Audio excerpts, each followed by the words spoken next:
Good morning and a happy Easter to you. This is Sunrise and I'm Alero Edu. Welcome. Good morning and thank you for joining us this morning. Almost can't believe it's Easter. You know, back Already? in time, it was Easter before it was Easter. Well, COVID has changed everything. So it can't be Easter like it used to be. Because number one, okay, yesterday by the Catholics, you had fish and you had the Stations of the Cross. And Good Friday is a very somber day.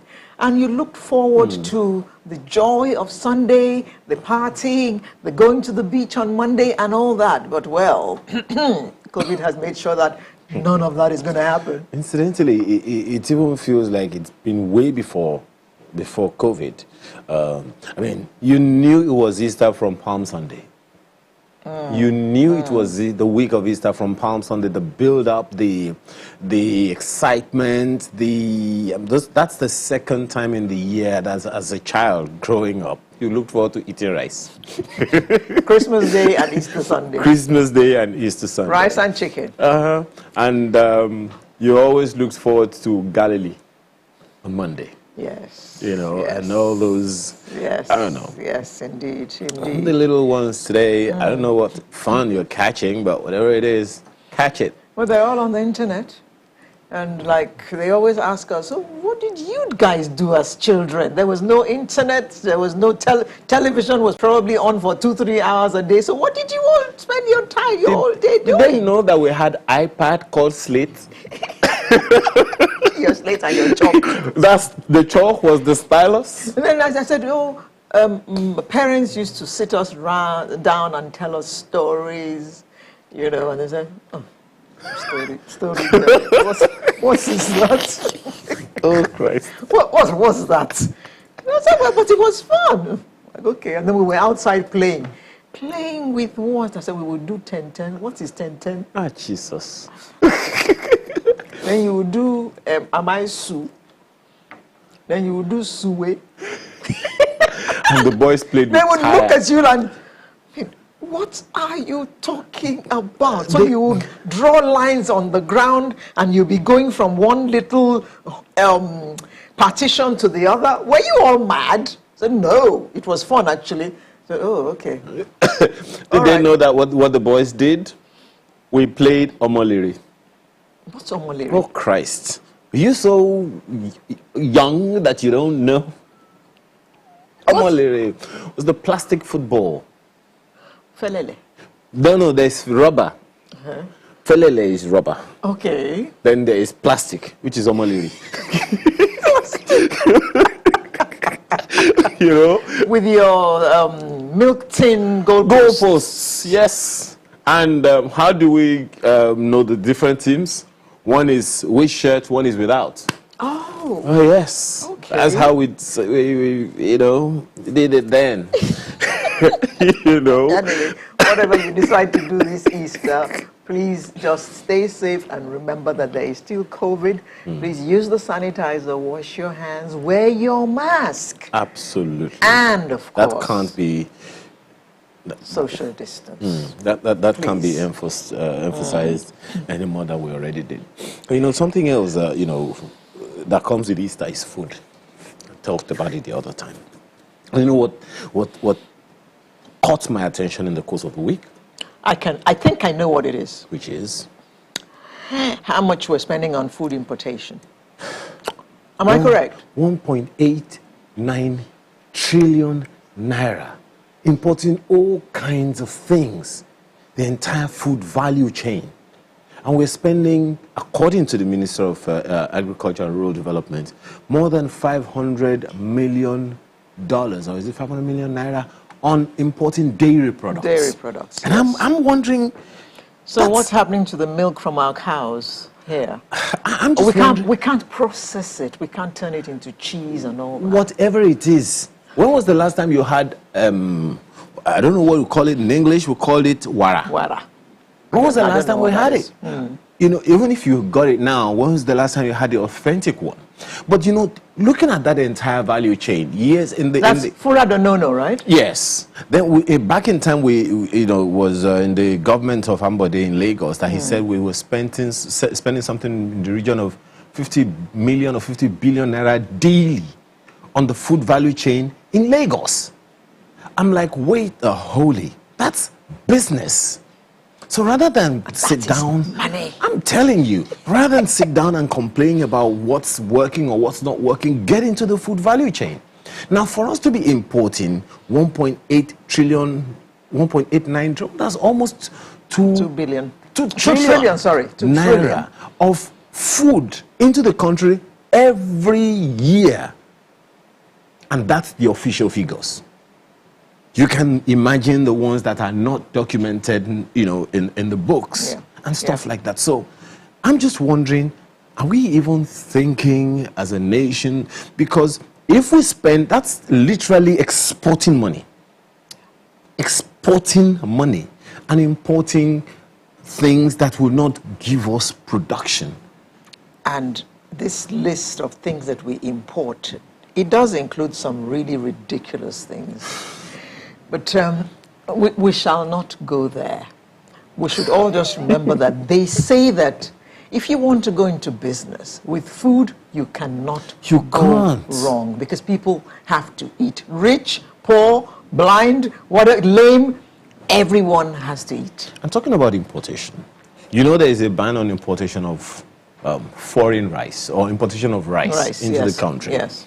So it was reported, I think in Ibadan, in the course of the week, that the customs service went to some shops and the marketers protested that the NCS officers went to their shops and opened them and took away between 400 and 800 bags of rice, you know,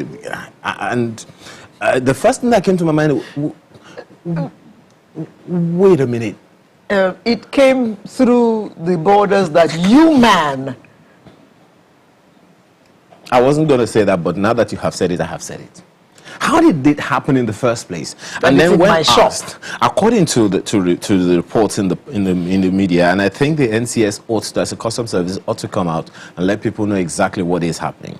That the NCS has the statutory responsibility to go around the country and look for products that are not supposed to be in the country that came in.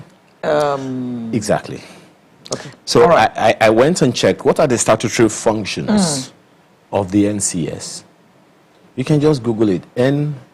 NCS, functions of NCS, Functions of Customs Service. Yeah. The first option, first of the few options job you will see is from NCS website. And I checked all the sites. I didn't see a place where it says going round the country and looking for places where they have. I didn't see it. It said, but man the border. Man the borders. Make sure these things don't. Make sure they don't come in. I saw anti-smuggling. Okay? I thought that meant don't smuggle or don't allow. In other words, initiate activities that will ensure banned goods don't come in. So when they come in, Alero, help me. I can't. What struck my mind in the course of the week was that during the initial COVID-19 lockdowns last year, and I'm talking about worldwide lockdowns, where nobody could leave their country, nobody could, whether you were sick and dying. All that happened last year, and we know about some high-profile people who died because they could not leave this country for medical reasons. I don't hear of any great big plans to build at least one hospital that will be world-class, so that we don't have to carry our bags and go off to India or to Germany or wherever on medical tourism. Well, I think it's we have molecular labs now, so maybe... What? Why are you looking at me? We have more than the number... I think my partner has had some cocoa this morning.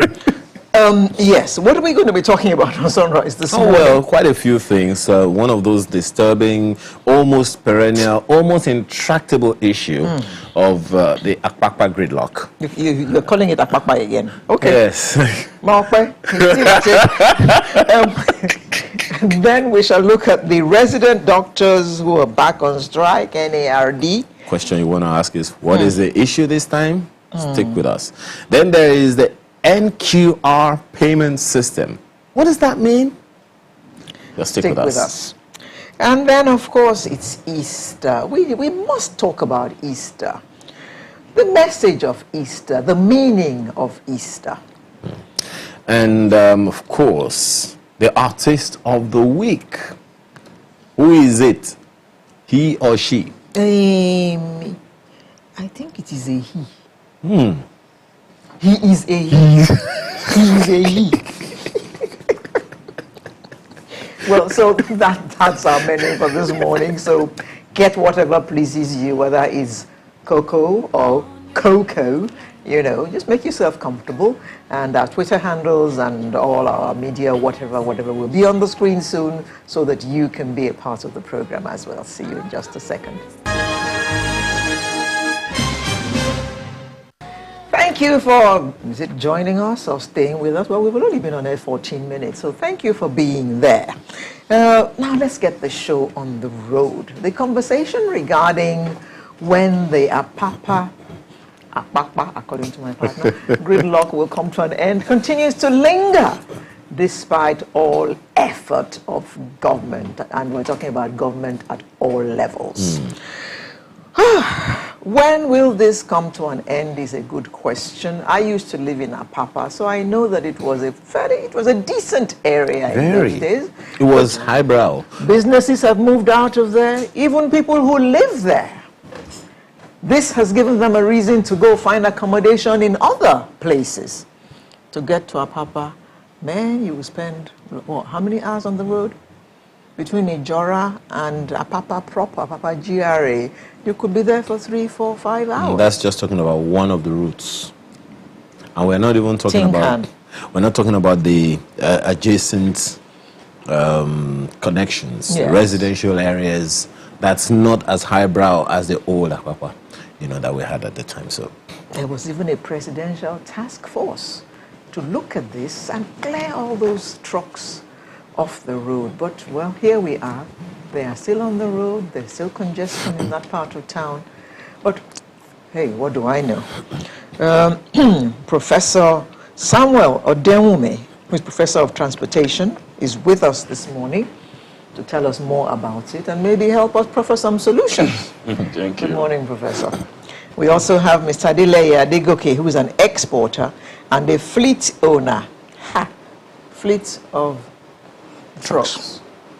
Oh, so you are the ones giving us the head. Exactly. That's why we. They are the one. That's why we need to discuss it and know that we are not the one. Oh, okay. Exactly, because we are here there to do business. okay, So if the wherewithal is not provided, how do we do our business successfully? wherewithal in what sense? In terms of capacity, in terms of efficiency, Capacity, efficiency of the is the terminal code. of the terminal operators, of the shipping companies. Okay, now from your experience, Exactly, sir. what is responsible for the gridlocks? I just said it. The terminal operators, they are inefficient and they don't have the capacity to handle the volume of business they are handling. Number one.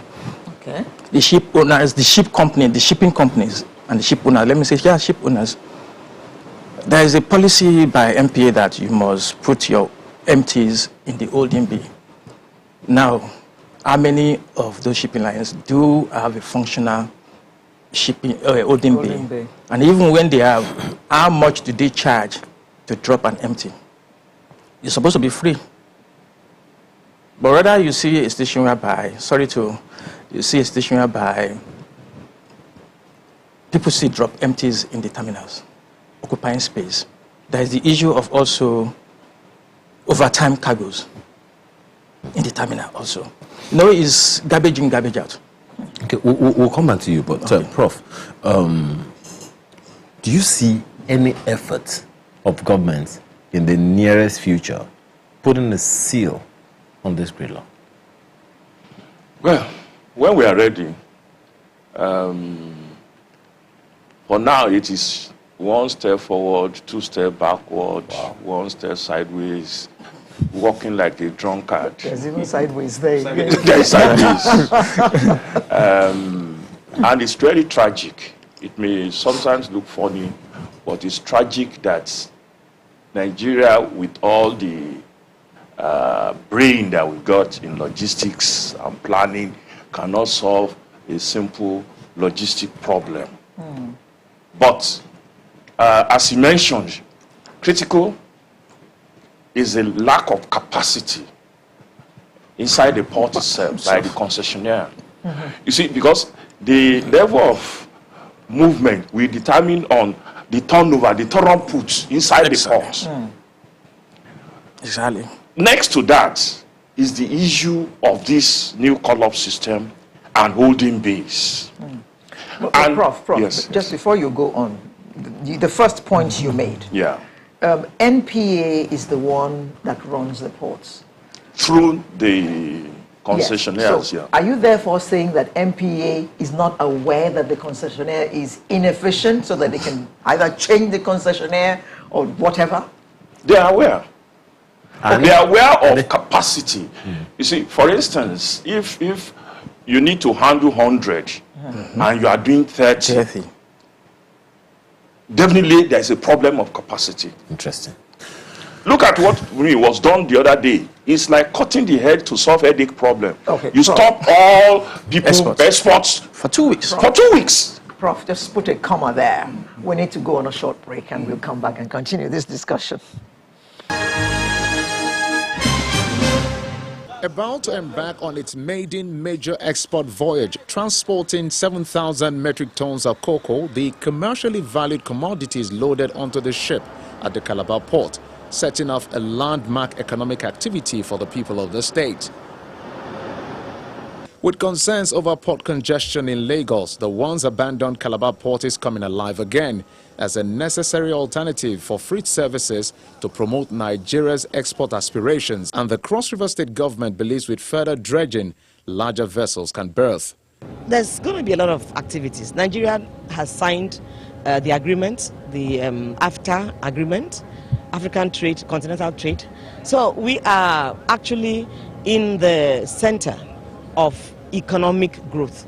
And then with the governor that we have that has industrialization as his key word, as his key project, as his vision, you cannot talk about industrialization without mentioning maritime business, maritime enterprise. God has blessed us with these old ports. So we have all it takes, not just for Cross Riverians, but for Nigeria as a whole. According to stakeholders at this event, the instability of oil prices further strengthens the call for economic diversification, and cocoa plays a vital role as a major revenue earner. This is the first time that a dedicated cargo is being exported out of any port outside Apapa port for cocoa. Now, in terms of revenue generation, it's not only cocoa, but any export of Nigerian produce is very key now, especially given the pressures that are on oil revenues today. We need to have, we keep thinking diversification. This is all part of diversification. What it means is that we must find other revenue sources outside oil into the country. Organizers of the event who chartered the vessels say they want to prove that Calabar Port is capable of carrying larger vessels if attention is paid to the potentials it holds. We are problem solvers. When there are problems, we look for solutions. And looking for solutions can take us anywhere. We believe we need to solve the problem, the perennial problem of port trouble in Lagos. We can look for solutions, and that's why we did not look at the cost. We brought in a charter vessel to Calabar. They said it is not possible. We said it is possible. It has never happened before. This is the first time, and we are ready to do more. It is very possible. Calabar is viable. It should be used. It should be expanded. They should do a lot of things to make this place work. It's the only solution to the perennial problem of port congestion in Nigeria. The turnaround time in Calabar is much shorter. You stay days, you stay months, you stay weeks in Lagos before you can discharge. But as you can see, there are fewer vessels here. So the discharge is almost immediately. The only challenge which we have in Calabar Port is the draft of the channel. At low tide, you heard it's about 5.2. That makes it not possible to accommodate larger vessels. But in terms of every other facility, the Calabar Port is equal to the challenge. With the maiden major export of cocoa from the Calabar seaport crossed on the checklist, it is expected that freight forwarders, exporters and others patronize the port to free up other ports across the country. Welcome back, and thank you for staying with us. Prof, you were saying something, and I had accosted you about, what was it again? About the concessionaire at the port, that if when you are talking about what is the number one problem, it is the amount of time that you can do a turnaround inside the port. That is one. Number two is that the holding bays that are located, 34 now, isn't it? You see, you don't need to. They're all around the port area. And we are around the port, close to Lagos, to the port, but in Lagos. Okay. Now, my own take, and that is the suggestion now, is that they don't need to be there. If you are, for example, a vehicle that you don't need to get to the port in the next 7 days need not be in Lagos. Right from Ibadan, from Ijebu, all axes that entered Lagos, let them have a first primary holding bay there to keep them there. Prof, what about Ogiri? What is happening in Ogiri now? No, thank God. I mean, sanity was because in January, there was a presidential order. For the first time, it worked. And that is why I said, if people are interested in strike, the solution is not rocket science, as we normally say. The FRC, stakeholders, they all went there together. They all agreed. Because Ogiri became a madhouse. I was held there for more than 8 hours in December last year. 8 hours. And we had to go through a forest of 1,000 demons. Honestly, when the demon said, this is even the governor's house in the Jebu, in that, in Remo, in Peru, and also. But when they met, I even sent a congratulatory note to Boboye, because by this March, the place was clean. You won't spend 5 minutes passing through that place, because they've turned them into any of these major parks. They created parks inside Ogiri, and they cleared off the road. The same thing. You may not need everybody to force. For example, now, all the shipping lines, they are creating their holding bays in different areas, creating on Badagry Express Road now. They are clogging up the place, doing their double parking, and because maybe or rain is an holding bay that was allocated to as a shipping line to collect those empty containers. So the first thing is that turnaround at the port. Secondly, the holding bays, don't allow them to enter. We must empower. There must be capacity. They must double the capacity at the port. Then there must be a coordinating authority. An MPA ought to do that, ought to be doing that as GEO, as we said, to look at, okay, this thing is not working, because it's a system. Well, when we ask the MPA, yes. My apologies, Prof. When we ask the MPA MD, look, how come, this thing is so disjointed and all? The MD said, she doesn't have authority over certain agencies of government, like the Customs Service, for instance. They don't have authority over them. So for that reason, how would the MPA be able to control what they don't have authority over? And she will just look at that problem, somebody is coming to your house and messing up the place, and you just sit down and you complain, and that is all. You must do something. That is it. Something must be done. She's not a small fry in this country. She has a direct access to all the power centers. She could talk to people. Look, let whoever is the head of custom in that place have a direct discussion with her. There must be a line that, look, if you cannot talk, whatever is slowing you down, let us know. We are the landlord here. Mr. Adegoke, the call-up system was introduced a short while ago. And shortly after it was introduced, we had people from your industry in here who said things were improving. So what went wrong again? Thank you. What went wrong is what Prof has just said. Throughput, capacity of the terminal operators. Because if you cannot process, you are called up. You are called you up. Still don't get. You still don't get the service to be done at the right time. To enter the port, you are called up officially, legally. So people queue is FIFO, first in, first out. If the first truck is still there for 1 hour more, others will pile up, and it extends back to the road. So until the inside the terminals is made efficient. So that if they're calling up 100 trucks, you know they are serviced on time. Exactly.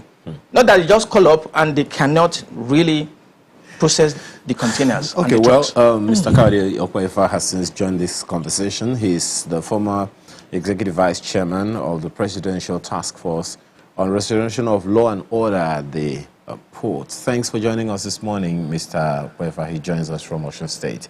Well, so far, how far? I don't understand you. Good morning. Good morning. But because, you know, one of the things that we talked about is this e-call-up system and all the work that you did. I watched this PhD for you. Well, now that he's listening to you, I'm pretty sure he'll do the needful. Comrade Doctor. So the challenge that we're looking at this morning is the gridlock has returned, so to speak. Okay, let me start by saying I don't see any challenge in life as opportunities. And for Apapa, whatever is regarded as a challenge is an opportunity for all of us to reassess ourselves. Now, like I used to say, and I'm saying it again today, there is no gridlock in Apapa. What is happening in Apapa is a refusal of each and everybody that has a responsibility to do the needful, or the inability of those who are supposed to do the needful not doing it. I have been privileged to attend many meetings at federal levels and solutions. The problems are known. Whatever you call challenges are known. And the solutions have been prescribed. What is next is the implementation. Now, if you now have everything and you don't do it the right way, you have problems. Keep up to the port.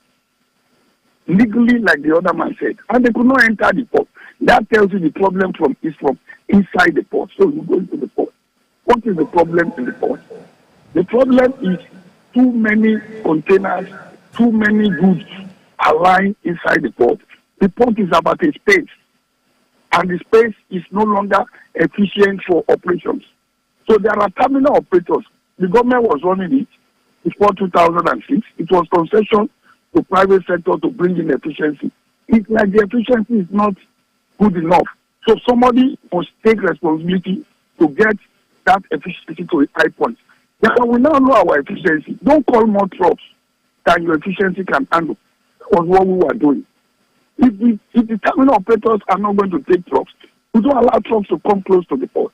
Keep the trucks in their holding bays. Now, who controls the holding bay? The shipping lines. We also know that there is a problem with shipping lines in managing holding bay.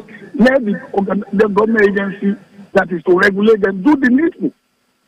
Give them penalties if there are. If there are no penalties, give them termination clauses.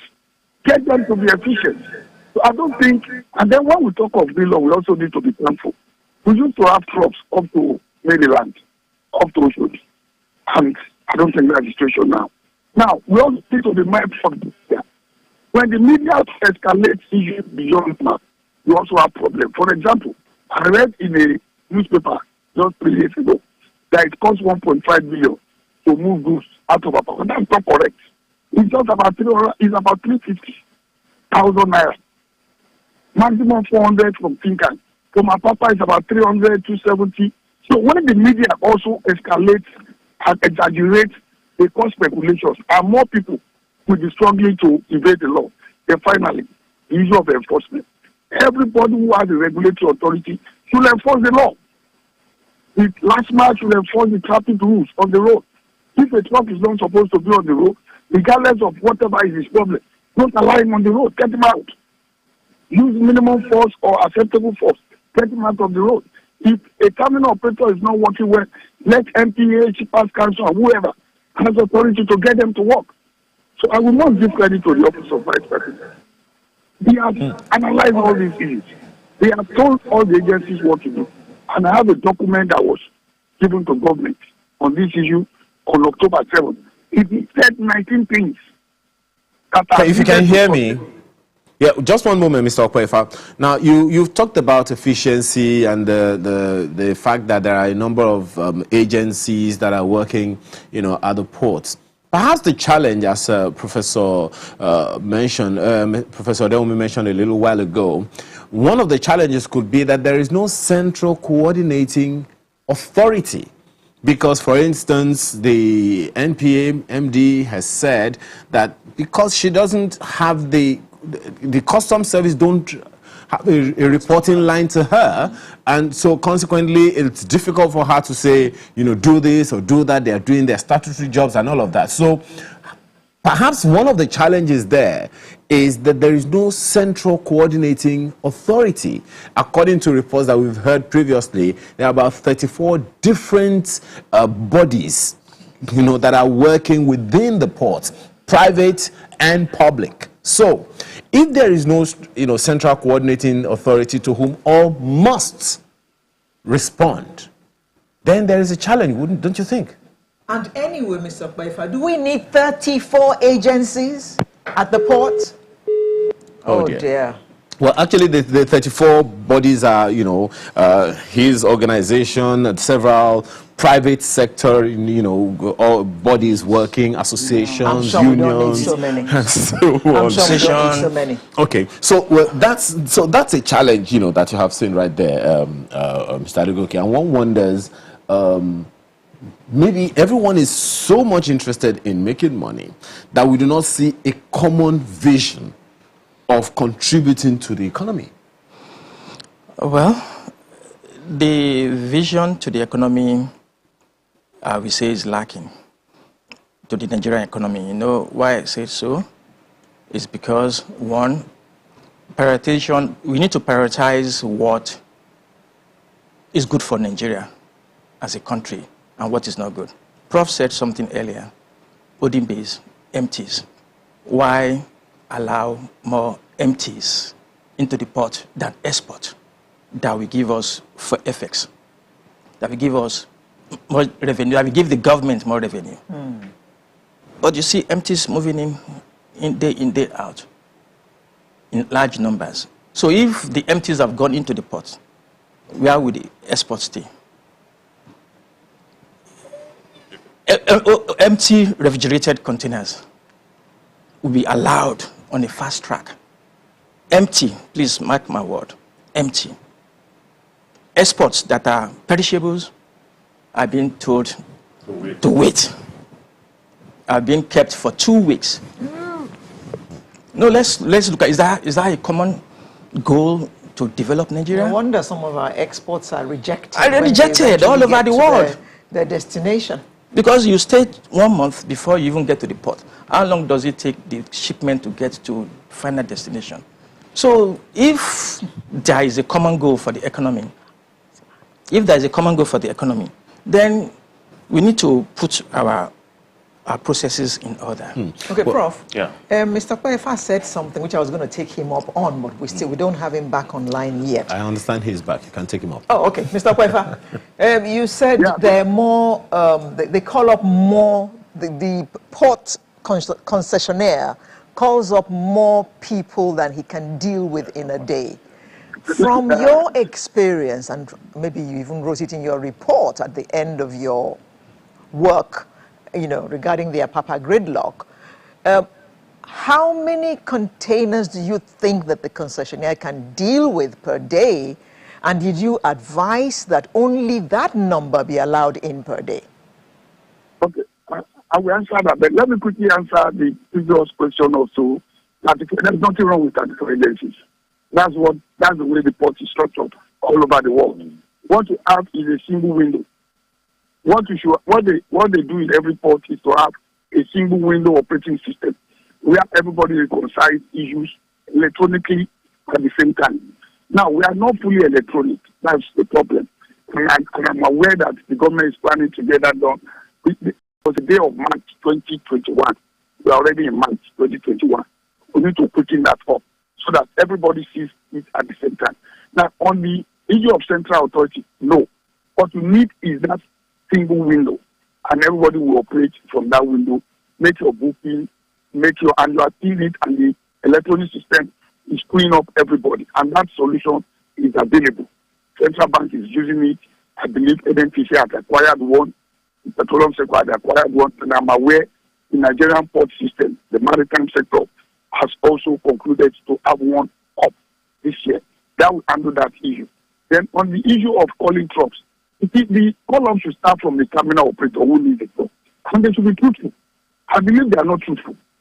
They are giving the wrong information to the ATO application manager. And once they give the ATO application manager wrong information, everything will just press up. And that's the situation where people will claim that they have authority to come and the terminal is not receiving them. This is not new. We had the same problem when we are there. And when we refused to allow them to, they went to the media to blackmail us that we are refusing trucks that they call. Who will allow you to go? So ATO managers too have to quickly react to that by making sure they allow the call-up to originate from the terminal operator.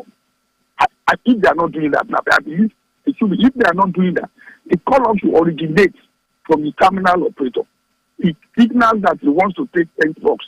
And it should not, all trucks should not be called at the same time because of efficiency issue at the port. I also understand that even trains, the trains cannot get trucks into the port. It's not the road. That's why I keep saying there's no Gridlock. There's no train. The trains too cannot get trucks into the port. Go and do your investigation. The waterways too cannot get trucks into the port. So there is a problem from inside the port, and we need to address it. And nobody should hide the issue. Let us all be open and take responsibility as it is. That's my own take. I have experienced it before, and I know what I'm talking about. Mr. Okwefa, I want to confirm something that I heard you say. So on the one hand, we have authorities operating at various levels within the ports, which do not report one to the other. And one way or another, just as you have said, there are problems within the ports, occasioned by operations of various agencies that do not have a central reporting authority. That is part of the problems that you have enumerated. Why is it difficult for us to come up with one agency that coordinates all? No, let's get it on. There are three major agencies of federal government in the port. The MPA and the custom mainly. The third one does not operate directly from the port. That's the Chiefers Council. They have different responsibilities. Don't forget, the port is like the airport. It's a security border post, the port. So just like at the airport, you have customs, you have DLEA, you have FAN, you have NCA, you have all those agencies at the airport. The same thing at the port. So they work, everybody does his own job. Now, the custom is about to automate its operations. Now, there is also a port manager appointed by representing MPA. That port manager coordinates everybody. So it is not completely correct to say that there is no central thing. And they do different things. Then there is the operators of the port. Those are the terminal operators. Now, in the case of Lagos Port, Apapa Port, and Tinker Port, it is a multi-operator port. It is not a union operator. If it is one operator, it's easy. The problems people are talking about, go and investigate, is more of one terminal. Dangote terminal, GDNL is not having issues. ENL is who doesn't deal in container, doesn't have this kind of issues. Ecosystem doesn't have this kind of issues. That is at the level of Apapa. At Finland, PTML is running perfectly, Grimaldi perfectly. The ones that are having issues are the container terminals. That is Port and Cargo, TICT, and APMT. For Apapa, it is APMT. For Finland, it is TICT, Port and Cargo, and Port and Cargo.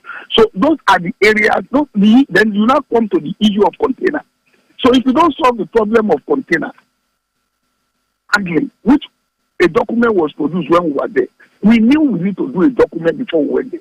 And the document was done as at June 2019. They need to implement that document. Empty container handling policy. Who needs to implement it? It is MPA, supported by customs, shipping lines, and the Shippers Council. So it is not as if there is no center. There are things that are authoritative to each agency.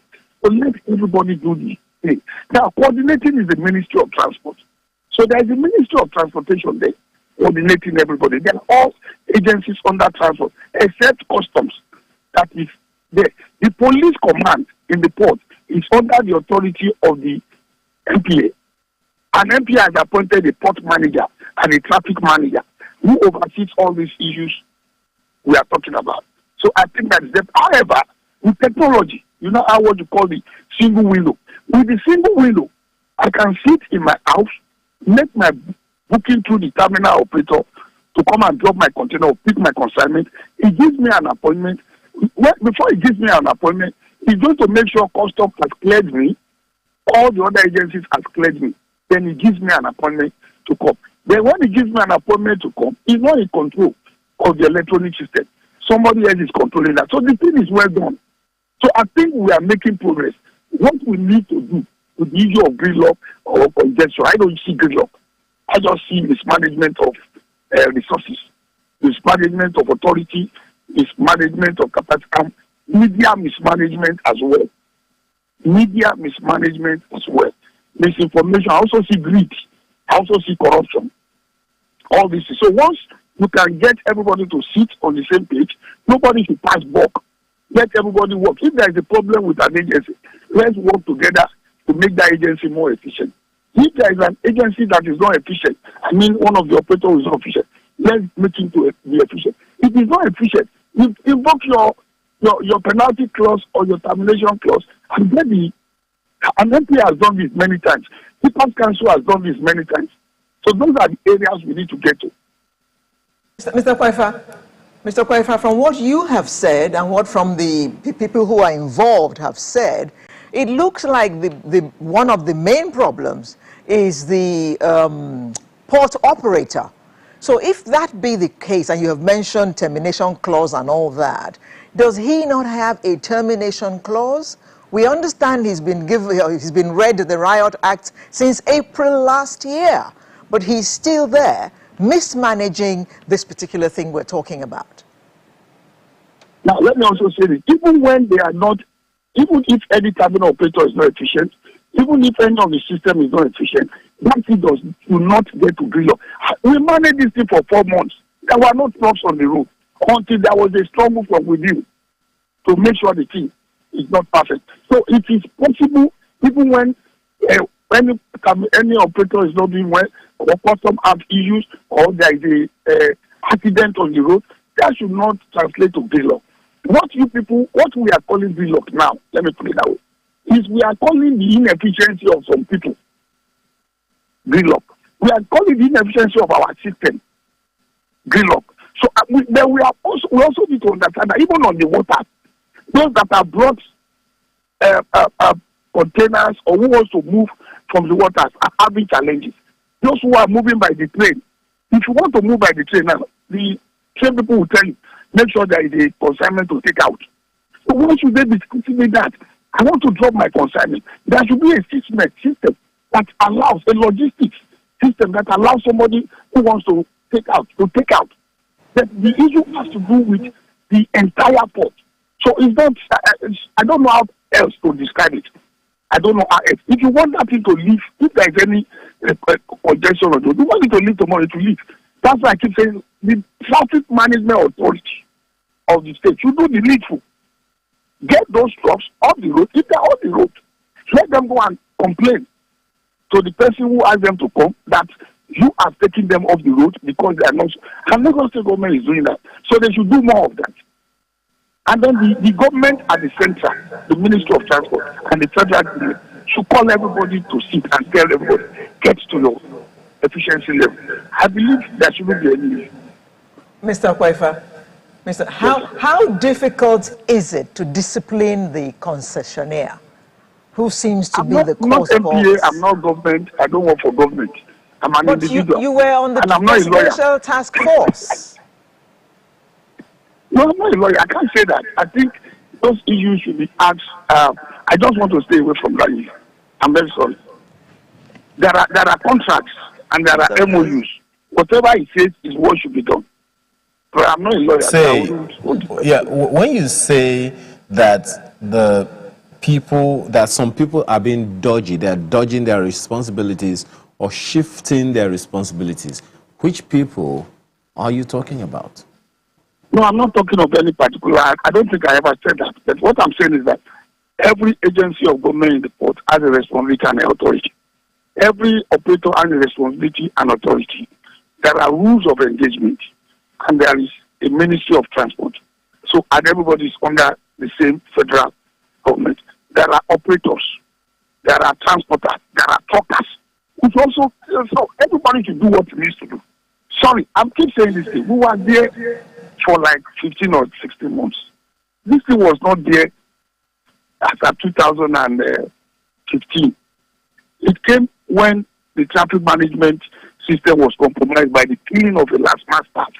And within the next 2-3 years, things went out of control. So we have brought it to control many times. So if there are issues, we left a system. I'm not bragging on this. The presidential party left a system that can correct any bill within 2 to 6 hours. So let them evoke that system. We will control it within 2 to 6 hours. Okay, thank you, Mr. Kwaifa. Now, Professor, we need to wind down now. So, even though Mr. Kwaifa is saying there's no gridlock, we know that there are trucks on the road. So, I mean, what should we be looking at now so that we can get a permanent solution to this? Now, I will just fly over the solutions. We have identified the first one, the operations inside the port itself. But at the base, he mentioned something, law enforcement has to be primed up. Because whatever law you made, whatever regulation you put in place has to be enforced. Then I mentioned the good issue of holding bays. Look, they don't need to put those holding bays inside Lagos. Put them in Ijebu-Ode Road. Put them along Ibadan Road. Let them have, as we have churches along Ibadan, Lagos Road now, let us have holding bays, Dangote, Adenuga, and so on, so that the vehicles that will be coming inside will be those that are already cleared to be handled tomorrow. So, I mean, then we have mentioned the question of that the person that will hand over the turnaround inside the port. Then, of course, we have to look at the corruption there's now a cartel that is working hard not to make that thing work. Then there must be constant stakeholder, regular, maybe monthly. Because whatever thing you put in place, there will be some glitches. They must address it, and Lagos should now show more political will. The governor was spitting fire about 2 weeks ago that they will name and shame. Let them name and shame. Not only name and shame, if people are guilty, prosecute. Exactly. Then media too, as he mentioned, media must be fed the correct information all the time. Okay. Mr. Adekoke, your then the other one, the water batching of along the water line should be strengthened. So that we don't need to take all those containers on empty, because empty container issue is almost 50% of the problem now. Oh, okay. Exactly. Okay. Yes. Okay. As I've said, there must be balance of trade actually, but at the same time, Nigeria is in a situation where we need more revenue. we need more effects to come into the country. Okay. Why not, sorry ma'am, why do we give priority to empties that are not adding value now, but because of the fact that it's cheaper to book an empty container, an export container rather, whereas to take those containers outside the country and bring in import. Okay. As Prof said, the holding bays have been turned into a bonded warehouse also. So the two cannot work together. Okay. Because why? It will lead... Mr. Pfeiffer, your final word, please. Nobody has said everything, and all I will add is that we can do better. Okay. You should wash your we can do better. Dr. Kayode Okpeifa, former Executive Vice Chairman, Presidential Task Force Team on Restoration of Law and Order in Apapa. And then we also had Professor Samuel Odenwumi and Mr. Adeleye Adegoke, an exporter and fleet owner. Thank you all, gentlemen, for coming to share your insights with us. Thank you so much, very Thank interesting you, segment. and thank you, Channel, for staying on the problem. It's a major national issue, and you are staying on it. One day, the seed will drop in one fertile land that it will germinate. And apart from these shows, man. Sunrise will return in just a moment with another interesting conversation. Thank you for staying with us. Right now I'm trying to connect the meaning of Olorioko, the head of the farm, right? Yes, the boss. The boss is coming. The chief shepherd, the chief farmer is coming. I think it's a good way to connect, the next conversation we're having. Well, he's not coming now. He's actually going. Well, he went yesterday. He came the first time. He died yesterday, historically, and then he's coming on Sunday, rising to be go, with us forever, and then send another hymn. The person, why am I even being the one when we have Reverend here? The Venerable Henry Adelegon of the Cathedral Church of Christ is here with us. Thank you so much for your time, for joining us this morning. It's my pleasure. As well as Pastor Dotun Ojelabi, who is Senior Pastor of Covenant Harvest Christian International Ministry. Thank you so much as well. Thank you for having me, sir. First of all, there are now two ways to view Easter. Back in time, well, you are both young enough to know. What's funny? Because I know exactly where you're going, Ayo. There is a way Easter was celebrated back then, with all the pomp, the pageantry, church activities, and stuff like that. And then there is the commercial angle to it. But let's talk about the message. How was Easter back in time? Let me begin with you, Pastor Jelabi. When you were growing up, I remember that we would always have pre-Easter or pre-Easter drama at churches and things like that. Tell us about it. For me, Easter, I've always looked forward to Easter and Christmas. You had to bring that up. Easter and Christmas. Because, jollof rice and chicken is guaranteed. And you meet your friends. You have students are most times on holidays. Yes. I enjoyed those 2 holiday seasons. And even in the midst of the fun fair, the message is not lost. And that's the subject, that's the reason I asked that question. The message is not lost. In the midst of the fun fair, the merriment, the beauty of it, the message of Easter, for me, primarily is the message of love. For God so loved the world that he gave his only begotten Son, that whosoever believeth in him shall not perish, but have everlasting life. So it's because of God's love for humanity, for the world, that he gave Jesus to come and live and die and resurrect so that we can have eternal life. From the top of my head, there are many messages that Easter can send, but the most important is the message of love. And talking about love, Venerable, I have seen in the scriptures as well, in the love chapter, I've seen that there are at least 16 characteristics of love. Every one of them having to do with how we relate with the other person. Love is patient, is kind, is this, is that, and all those things. 16 of them back to back. It always has to do with relating with one person with the other. How difficult is that today? You see, I want to thank you, for inviting me. It is becoming more and more difficult these days, because of lots of cleavages, that are cropping up among us. Growing up, I grew up in Oshogbo, Ilesha. We used to relate with Fulani people, we relate with Igbos, we relate with Hausas, and there had never been a dichotomy between us. But of recent, there's becoming a cleavage between us that had never been.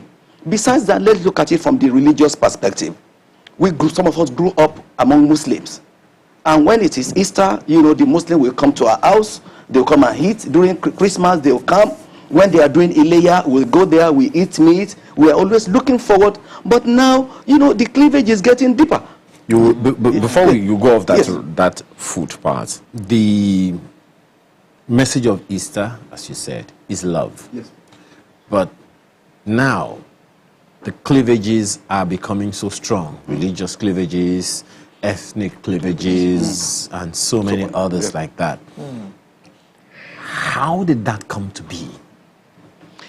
To my mind, it evolved from the love for this world, and for the fleeting things of this world. The Bible makes it clear that this world is passing away, and the contents thereof. But unfortunately, people, we are getting more and more attached to things that shall ultimately expire. The things that we aspire for, the things that we perspire after, the things that we are aspiring after, the things that we'll acquire, ultimately, they will expire. We don't consider the fact that our forebears, people that were here before us, where are they today? A number of them, they've gone. And of course, because we are passing through that path, a time is coming that all of us will be no more. Reverend, one of the things that comes to me about this, and let me take this to Pastor Jelabi, is that this is the message of Christ to Christians. Essentially saying that Christians have a responsibility, Matthew 5:16, if memory serves me right, to shine that light. Take it everywhere so that people will see it. People of other religions, people of other cleavages, as Reverend mentioned, you see it and give God the glory for it. Now, the challenge I'm having here now is these cleavages, Christians are equally guilty of them, irrespective of their ethnic leanings, status, social leanings, and stuff like that. How do we begin to reverse the trend?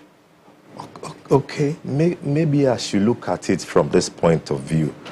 Proverbs 10:12, it says that hatred stirreth up strife. You see, hatred is a spirit. Love is a spirit. That's why the Bible says God has not given us the spirit of fear, but the spirit of power, the spirit of love, and sound mind. Now, love is so powerful that it covereth multitudes of sin. That's why in Mark chapter 12, verse 30 and 31, Jesus Christ said, these are the new commandments. Love God with your heart, with your soul, with your mind, with all your strength. It says the second commandment is love your neighbor as yourself. It says besides these two, there are no greater commandments. Prophecies can fail, but love doesn't fail. That's what the Bible says. Knowledge can fail, tongues can fail, but love doesn't fail. How come this message is not percolating? Is it because people stop reading the Bible? It's also a sign of the end times. In the last days, perilous times shall come, and people will have itching ears to the truth. They will only want to listen to what they want. They have preconceived in their mind. So, honestly, it puts... honestly, love is the solution. It's a love revolution. And it's a love of God. That's what Christians call agape love. When you have that kind of love in you, you won't even want to hurt another person. And but that seems lacking in our society now, doesn't it? I observe increased hatred. My very point. People are just bitter to one another. Yes, and, my very point. And people are not as humane as they used to be. And the solution will have to come from minds and re-engineering, value for life, respect for boundaries. Well, how is this thing going to happen? My apologies, Alero. If we have Christians in the National Assembly, Christians in the executive, Christians in the various houses of assembly assemblies at the states, and they're supposed to take this message and make it, as the scriptures say, flesh, and use it to cast laws and enforce those laws, and those things are not happening. It is rather unfortunate. It is rather unfortunate, that Christians, that are supposed to be at the forefront of change, they have been caught in the web of disharmony, even in the polity. The thing the church will do is that we should not stop preaching the message of love. We should continue to preach it more and more. And if need be, we should stop calling their favors. We should let our yes be yes and our nay be nay. And we should always tell them the truth. We should preach the truth to them at all times. But Venerable, yes. Venerable, that is kind of hard for anyone listening to you, because the churches are the ones who reserve the front pews for these people, knowing fully well what they have done in the course of the week. Some of them have received bribes, and it's been openly said to us, but they come to church on Sunday and the front pew is reserved for these same people, and the church is singing and praising them, and in the homily they're saying all kinds of good things about them when they know that they're far from being good. Fantastic, Sister Alero. You see, to my mind, the Bible said we should respect people that are placed in position of authority because their authority is from God. It is even best for them to sit in the front pew, so that by the time you want to speak the truth, they will hear it first before it gets to the other people. So bring them in, encourage them, make them comfortable, and after their comfort, you should not mince words, by telling them that this is what the Bible says, this is what the scripture says, this is God's expectation from you, and these are the consequences for your inconsequences. That is, if you hear, these are the things that are likely to happen to you. How many clergy can do that courageously today? I ask that because This same Jesus, whose example we're giving right now, was frontal against the establishment. He didn't even pay so much attention to government, so to speak. He was more about the people who were the clergy, who were preaching their own message, as opposed to the message of what the scriptures of his day said. Now, he would say, okay, this is what you do, but this is what you ought to do. This is what you do, this is what you ought to do. He did those consistently, to the point that the same establishment took him to the government and had him killed. Then what's the question? The question is, how many clergy can frontally look anyone in the eye and tell them what they don't want to hear at the risk of their lives? You see, we can't take statistics, but what we can do is that we need to encourage the clergy. There are a number of clergy that I know that are always there to speak truth to power, mindless of who sucks is God. We can't take statistics, among pastors, but the Bible is fraught with a lot of people that stood their ground during the Bible times. They faced people in government. A typical example, John the Baptist, even at the expense of his life, he spoke the truth to power. Even Stephen spoke the truth to power. It doesn't matter, because like I said earlier, our appearance on this earth, the moment we know that it is, we didn't know when we came, and we wouldn't know when we'll go. It's best for us to speak the truth always, even mindless of persecution. And mind you, if there's no cross, there's no crown. So that if you expose yourself even to the cross that people will heap on you, you are assured that ultimately, like Jesus Christ, that we are celebrating Easter, you too, you have your crown. Yes. Either here, but ultimately you have it there. Okay, Pastor Jalabi. Yes, ma'am. This period, we are just coming out of 40 days of fasting and sober reflection and all that.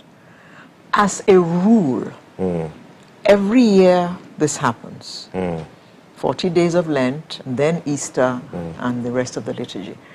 From your experience, do you see that Christians become better people after the sober reflection and the fasting of Lent? What I will say is that I see in this Holy Week, over the years, I've observed that, and the fasting for the 40 days, I've observed that character improves. People around me, they will be pious, they will be holy. This is called the Holy Week. Only after, only during Holy Week. But holy when it's holy. But what we are doing, the reason why we are called Christians is because we are supposed to be models of Jesus Christ. We're supposed to be like that all year round. All year round. And that is what is going to guarantee our heaven. And the world is watching beyond the rhetorics of what we say and the things we do. But the world now demands from us as Christians to use our way of life as our pulpit. How we live our lives. Indeed. Even without carrying the Bible. Doing right things, righteous things. Yes. Righteousness exalts a nation. All year round, not only during Holy Week. Sin is a reproach. Interesting that you raised that one, and I think I like that. All through the year, the all through the year part underscores something. We're incapable of doing it ourselves. I think that is why at his resurrection tomorrow, Jesus said on Monday that Pastor Ayo, yes, go no, he's the pastor. From what we read, Jesus said, "I'm going, but I'm going to send a helper."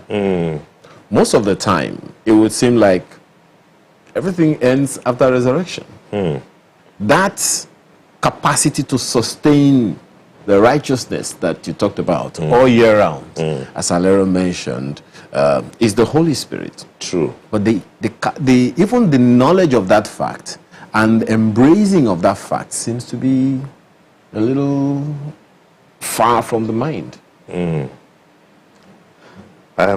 angle you have brought is the help of the Holy Spirit in living a Christ-like life.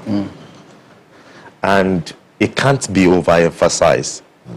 Without the help of the Holy Spirit, you can't live that life of righteousness. Beyond the 40 days. No, you can't. Beyond the Holy Week. You have to depend on the Holy Spirit. I can do all things through Christ that strengthens me. And you must have a level of self-discipline. You must also have a level of intentionality. You really want to abstain from anything that is evil. And you need the help of the Holy Spirit to do that. Let your moderation be known to all men. Flee from all appearances of evil. Not the evil. Or anything that looks like it. You have to be... One that wears the makeup. Venerable, between Catholicism and the Anglican faith, there's a very thin line. Exactly. I attended Catholic school for 7 years, so I understand a bit of what their teachings say. And I learned that if you have to go to church only one day in the year, make that day Easter Day. Easter Day is the most important day in the life of the Christian. First of all, is it the same thing in the Anglican faith? And two, if so, why is that so? Okay, let me take it from this angle.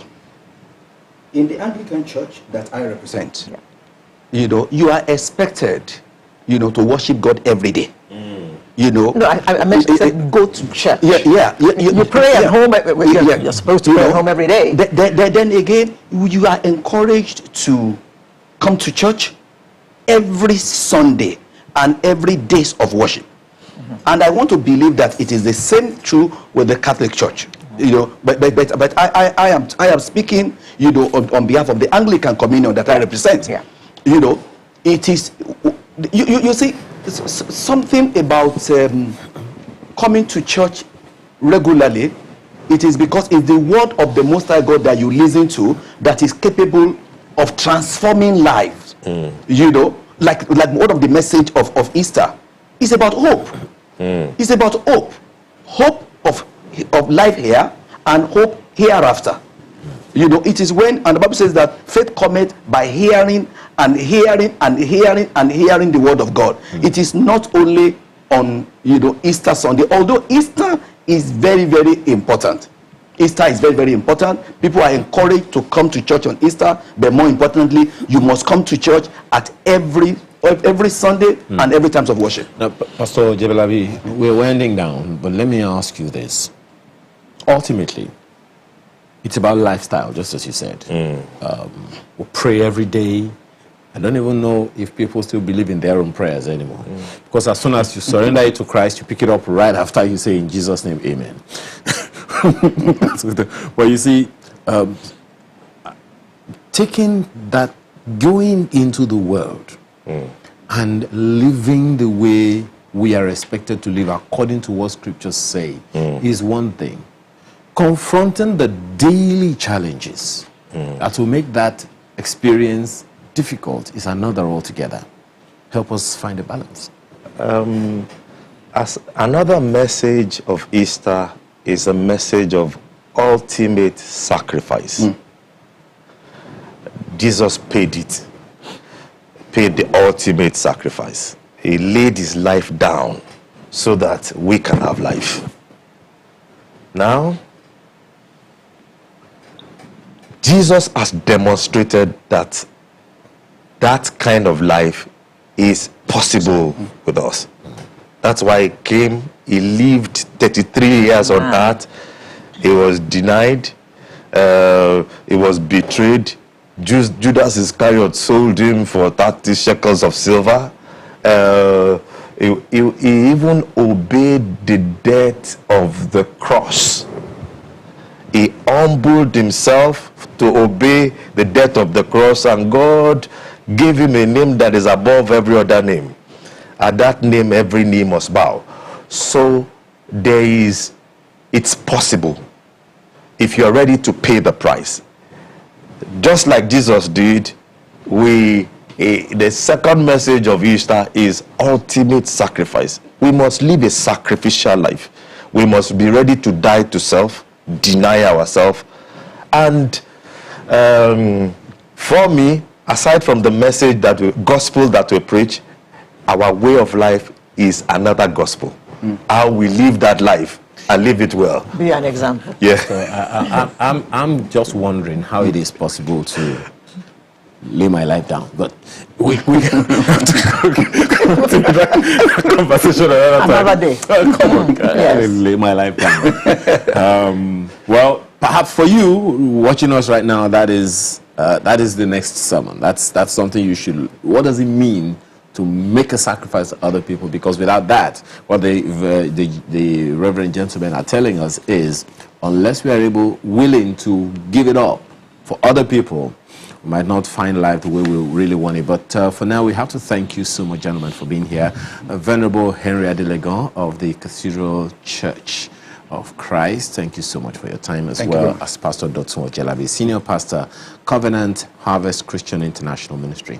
Thank you as well. Thank you so much. So, Sunrise continues in a moment. Please stay with us. Thank you for staying with us on Sunrise this morning, this Saturday of the Easter weekend, otherwise known as the Holy Saturday. Oh, it's Holy Saturday. Holy Saturday. There's Good Friday, there's Holy Saturday. Okay. I thought it was Easter Saturday or Good Friday. Or Good Saturday. Nice, Holy Saturday. Good Saturday. Please go ahead. Yeah. Well, it's Holy Week from Monday. Okay.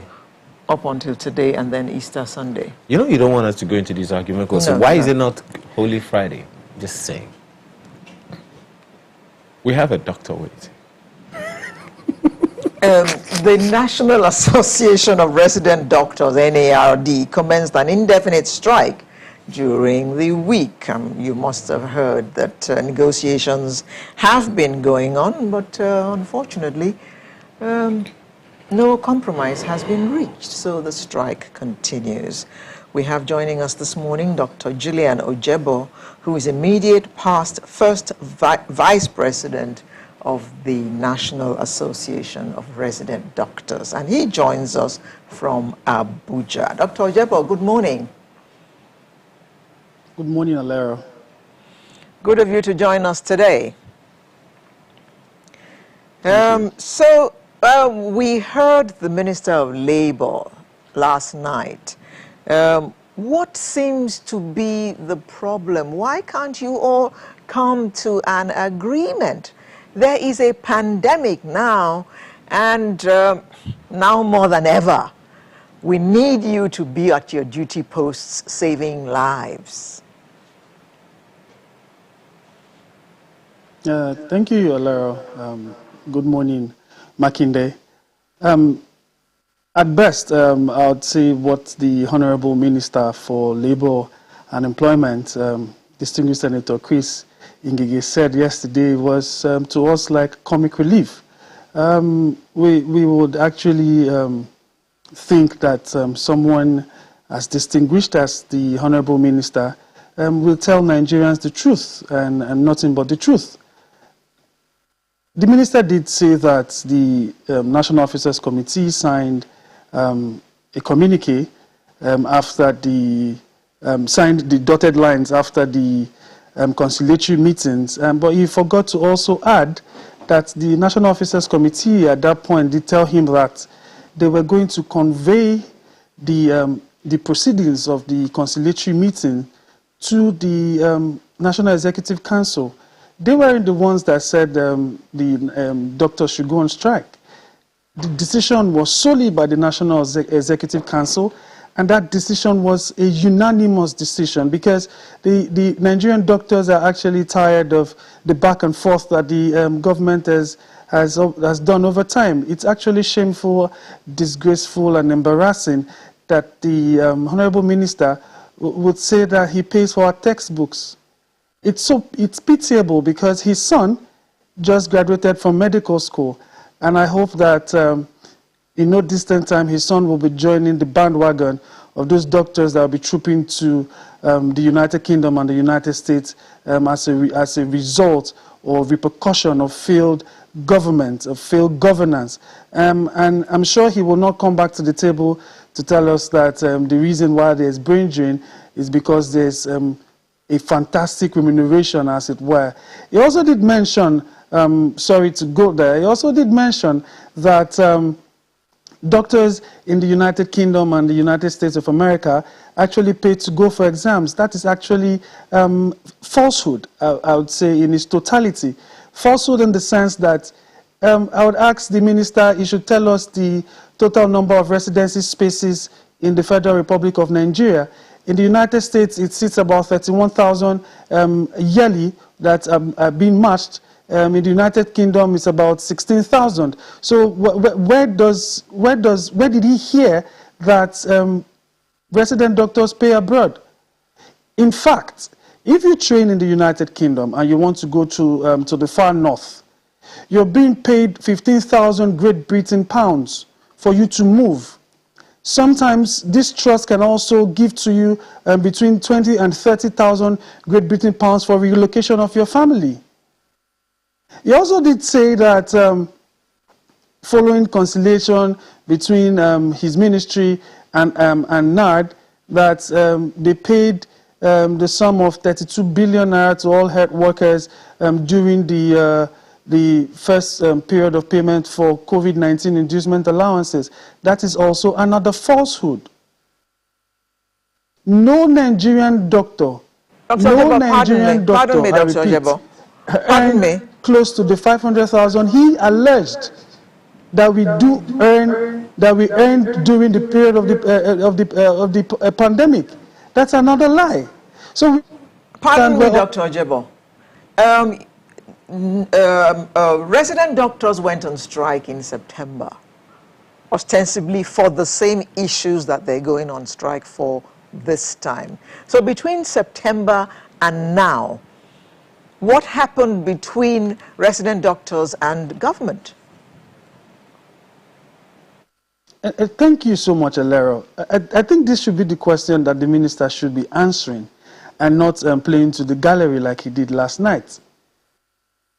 Between September and now, what have they done? Nothing. We have 13 demands on our communique. We have 13 demands. Not one of them had been done. Instead, they actually accruing more problems to themselves. Okay, so if between September and now you signed a communique, like they said, it was a memorandum of terms of settlement, you signed that, and after 9 months, we are back on the same table where we are saying that you are insincere, you are irresponsible as a leadership, you have failed us as executive appointees of government, you do not deserve to be at this table to discuss with us anymore. Okay, so I think this is a complete show of ineptitude by executive appointees of government. They have actually shown that they do not deserve the offices in which they sit, and in saner climes they should actually be resigning if we must tell them the truth. Okay, so what happened? Nothing. We said our hazard allowance is just a meager sum of 5,000 naira, and nothing was done to it. We said that we lost our loved ones during the pandemic, about 17 of them. We said pay them the death and benefits insurances, and nothing was done. He came yesterday and he was telling us that we should go and approach the insurance companies. Who says that? Who does that? That is crass ineptitude, we must say. Nobody, I shouldn't, I am just a doctor. I should do my job as a doctor. If you're employed to do something, you should do what you're supposed to do. Don't tell me to leave the patients I'm supposed to cater for and then go forward and be chasing insurance company left, right, and center. I shouldn't do that. Okay, so these are the things we're saying. You've not done any of this. We're saying that there's poor infrastructure everywhere. Because of this poor infrastructure, the only hospitals that they have some level of accreditation, most of our members gravitate to these centers.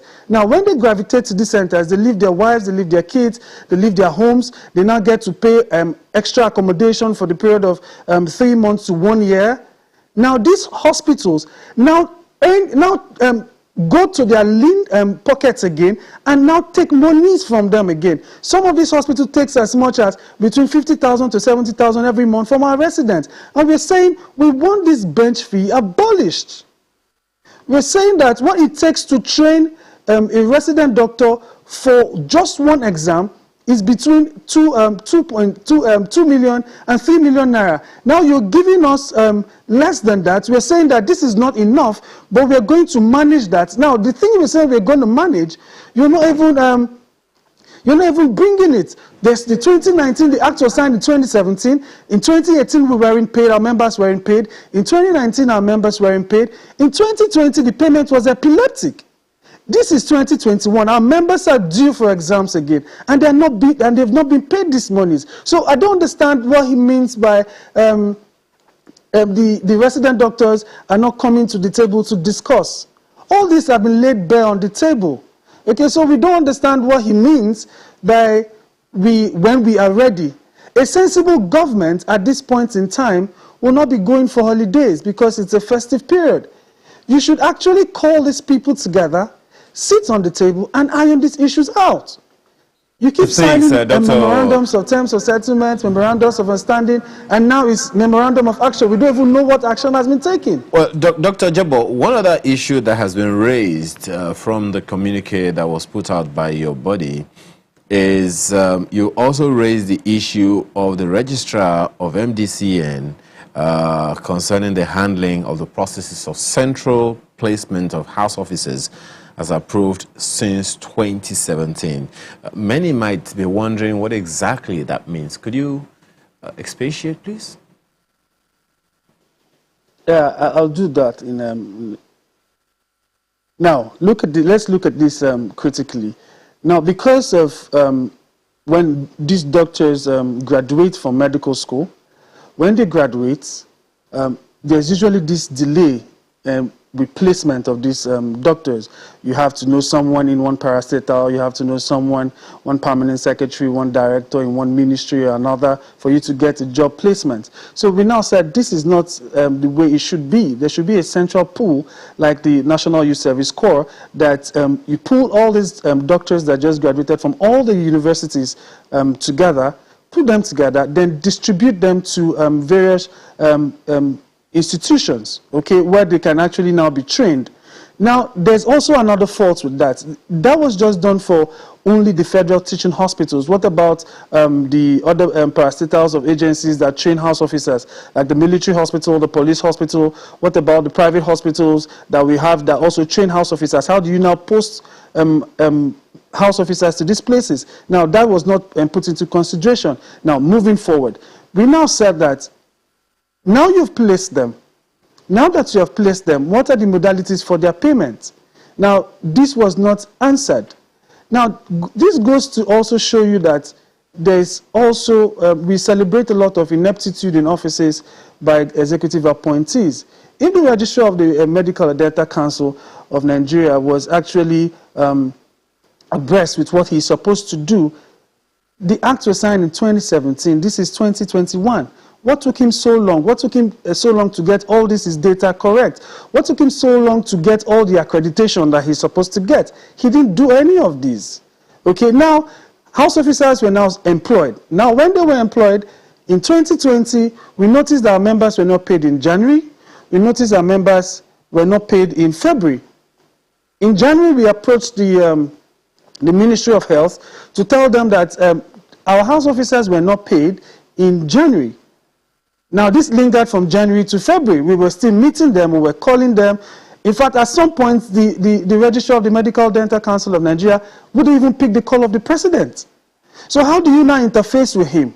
So he's trying to tell us that, look, I am tired of this job. So now that you are tired of this job, sir, can you kindly leave the office so that someone that is capable enough can actually be put in that office to actually do what he's supposed to do?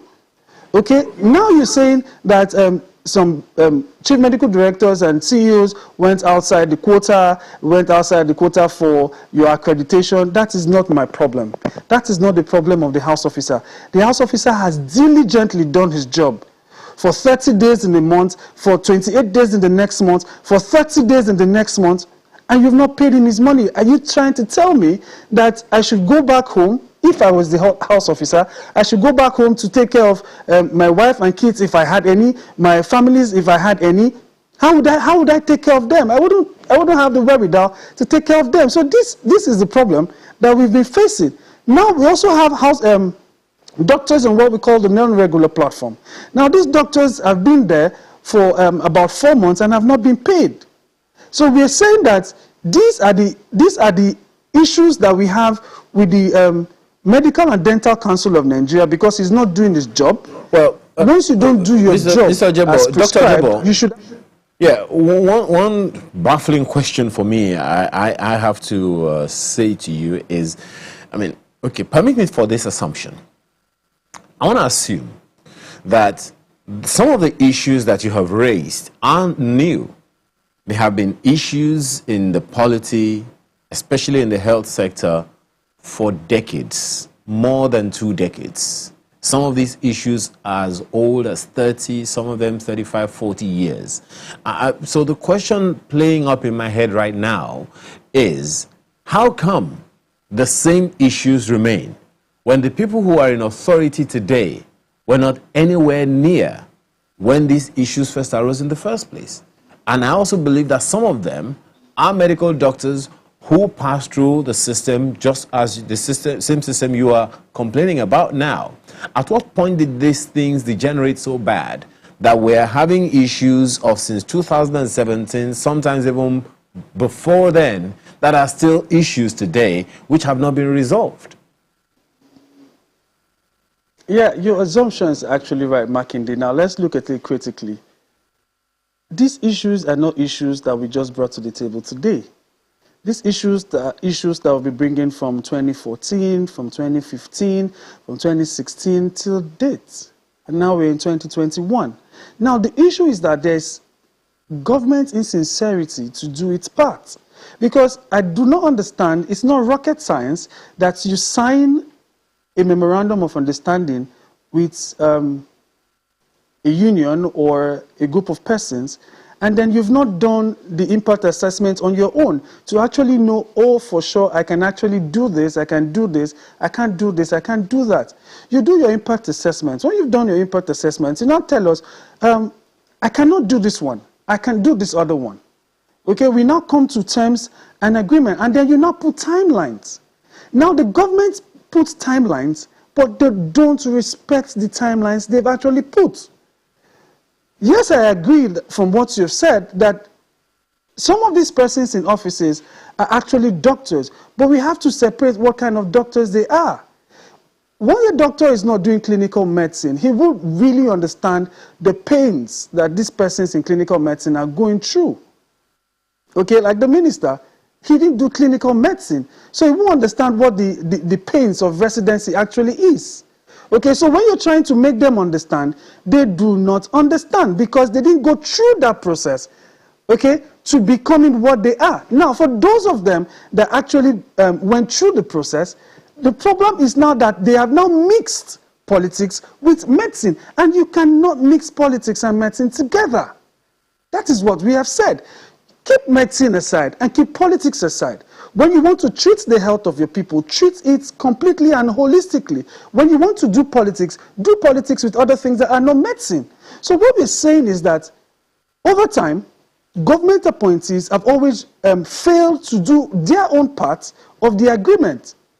Okay, because I don't understand how someone will come to work for 4 months and you won't pay the person. Meanwhile, the appointee of government is relaxed and eating lavish of his own monies that have been paid to him. And the other person has not been paid. And then somebody sits in a meeting and tells the other person that you guys should go home, and in 3 weeks, you had 3 weeks to the 4 months that you have not paid someone. I don't understand. I don't understand. Dr. Jabal, Dr. Jabal, you've raised some issues, and your association has put out a communique. So the question one would want to ask now is, what are the options on the table? Well, we'll take that on when we return from this break. Just stay with us. I don't like the way the president of the NARD is going about this business. He didn't participate in most of the discussions yesterday because he fell ill. He disowned the agreement that was signed by his deputies.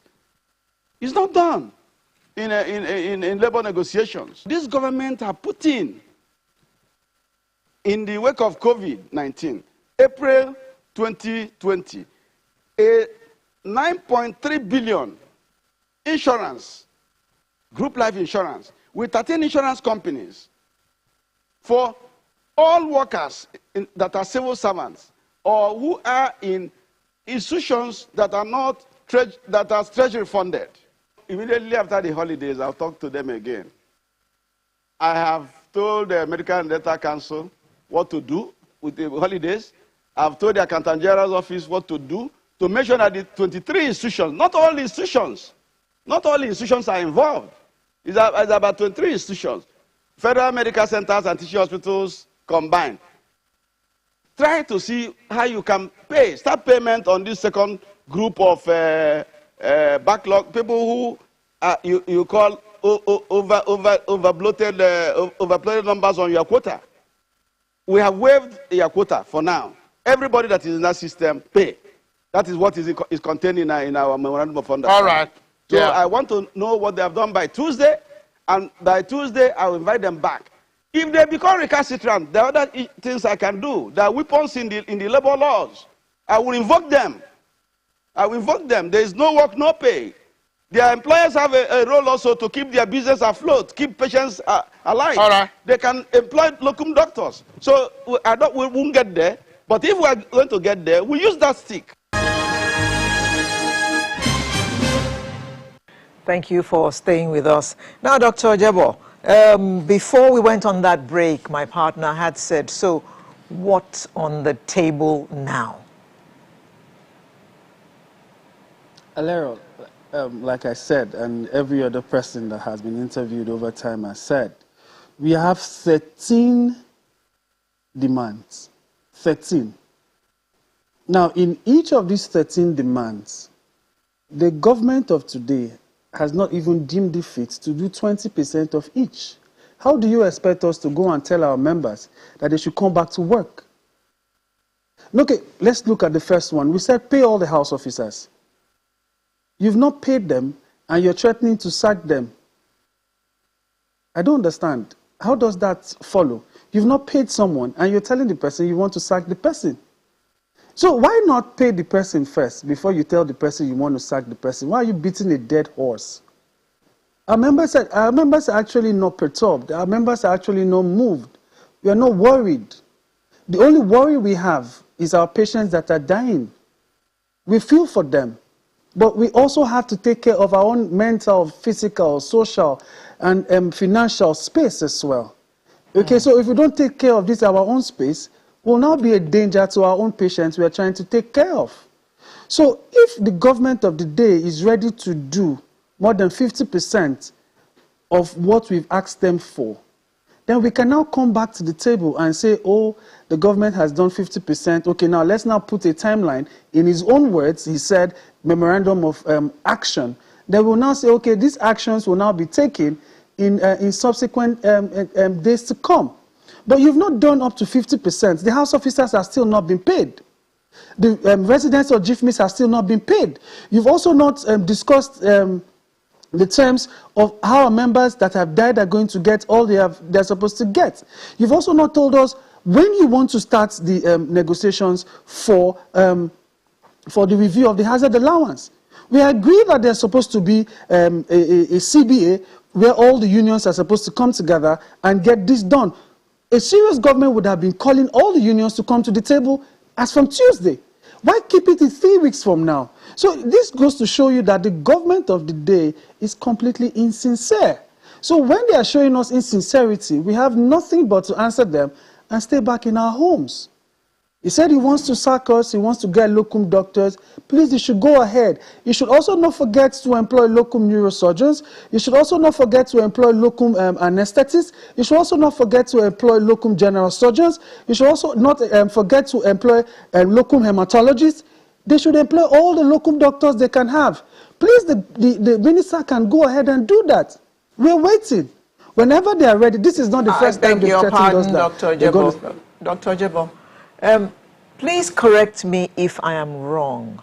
Did the minister not say that your representative to the meeting did sign an agreement yesterday, but when they left the meeting, your president, who was ill during the meeting, refused to abide by the agreement signed by his own team?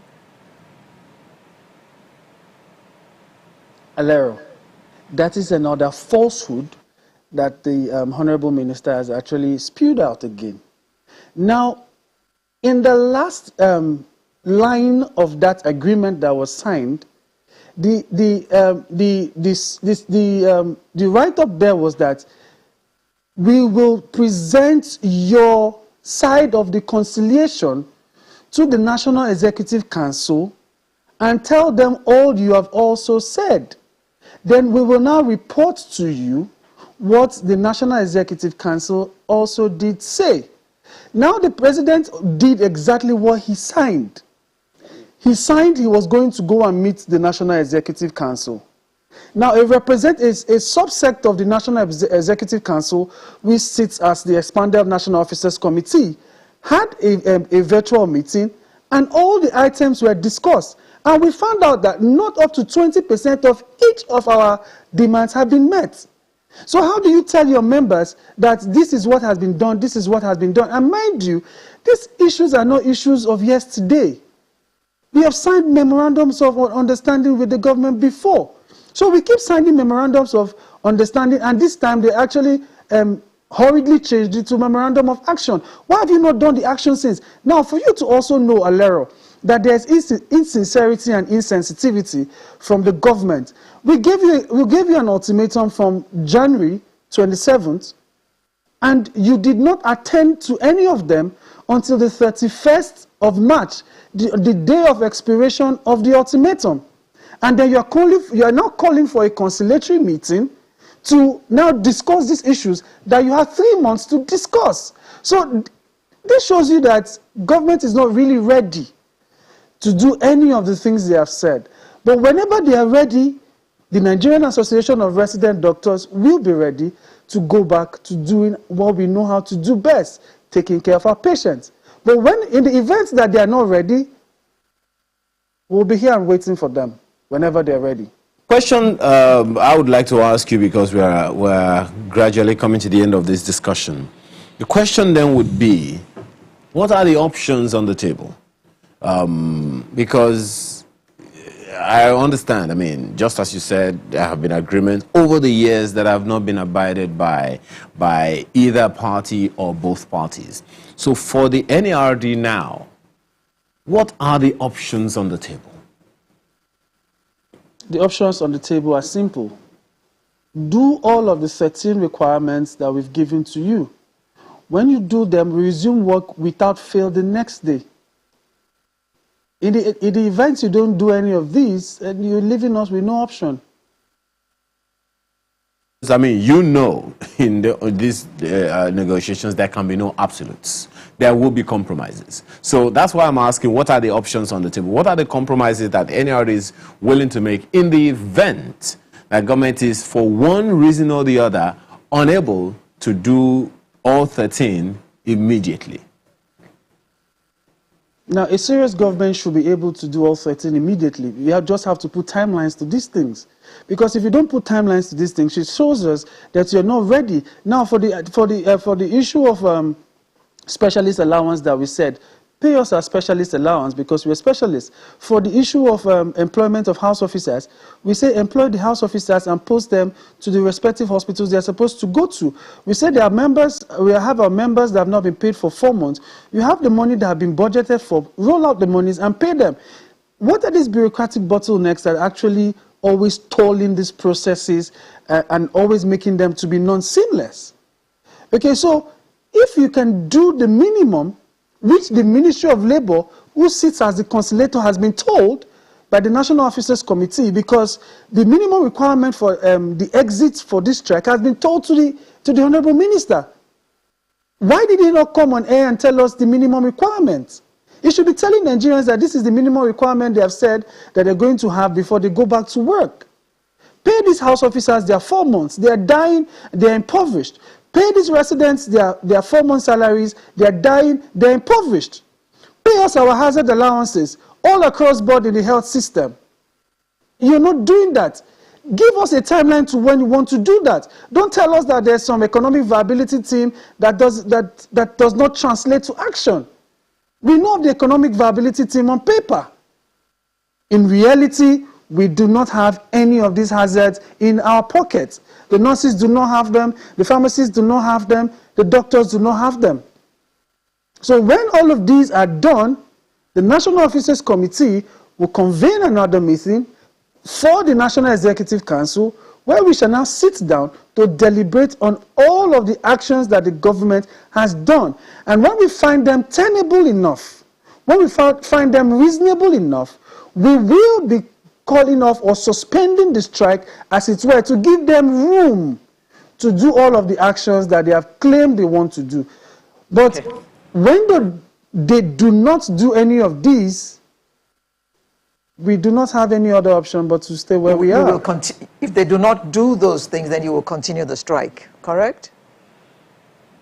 Yes, Alero. Yes, Alero. Okay, Dr. Ojebo, all we can do now is to wish you all the best in these negotiations.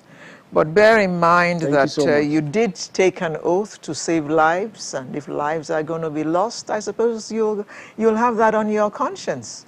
Dr. Julian Ojebo, immediate past first vice president of the Association of Resident Doctors. Thank you very much for coming to tell us about the current strike. Sunrise will return in just a moment with another interesting conversation. Do stay with us.